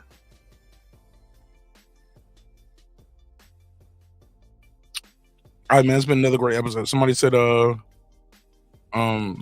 Crawford IQ is the best. Yeah, this dude is pretty impressive, though. What kind of hold you? Lynn said, get your goddamn internet fixed, Jerry. Yeah, man. He gonna get it fixed. He gonna get it fixed, and he gonna start a show, too. Join the panel and get him up here. I'm gonna help him. All right, man. That's it, man. Love y'all. Hope you love yourself. If not, guess what? God loves you. So does Martin Nash in the neighborhood here, breaking beats. We'll be breaking down business, entertainment, art, technology, sports, anything else you would not feel like talking about. It's a hip-hop political sports show with a comedy twist. Like to let the jokes fly. Life is serious enough. We're going to get into some politics probably tomorrow as I put the baby to bed. I'm going to get up here and talk some Kamala Harris, Donald Trump shit with y'all for a little bit tomorrow night. Some current events. So that's what we'll do tomorrow night. Give a little break from this boxing. And I got a sister, man. I'm gonna do a review with. I think y'all gonna like her. She's very funny. She's a psychologist. Very creative. She's a true crime expert on television. And yeah, she's super talented, man. She's super talented, super dope. I'm gonna have her on the show. We're gonna do gotta watch this movie. We're gonna do a review on this Tyler Perry movie called Divorce in the Black. So I gotta watch that tomorrow. And yeah, I hope y'all look forward to it, man. Her name is Dwan. But y'all will see. Y'all will see. All right, it's your man Martin Ash, Breaking Beats. I'll see you on the next one. Respect is free. Disrespect gonna cost you everything. Your family, your freedom, your finances is most important in your life. So let's show each other love. Let's show each other respect. If we can't do that, let's just show each other the door. You go your way, I go mine. God willing, we both will do fine. All right, man. I'll see y'all tomorrow night. Peace. Hey, look, sometimes we're gonna agree, sometimes we're gonna disagree, but one thing's for certain, two things for sure, homeboy, homegirl. Never forget this. I built this shit. Me. Brick by brick. And I'll be damned if I let you tear it down just because you don't like the way another nigga talk. I mean that shit. Drive, motherfucker. Hey, it's Antonio Tarver, champion. You watching Martin Ash at Breaking Beats. I usually don't do drops, but I'm going to give you one, bro. I'm going to give you one. I love you, champ.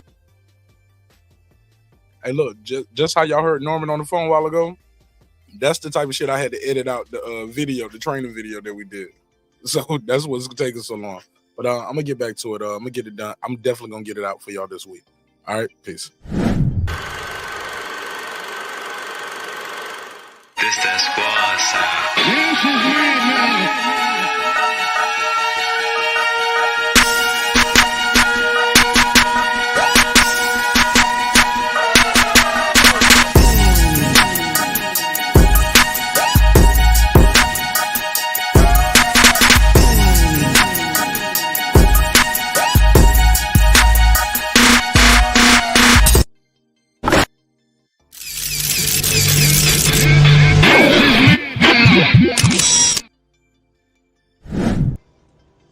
Subscribe. I don't care how many subscribers he has. Support him. So he made all this possible. He made this possible. Nah, Dr. Mark, God made this possible. And so the viewers like you. See y'all soon. Peace.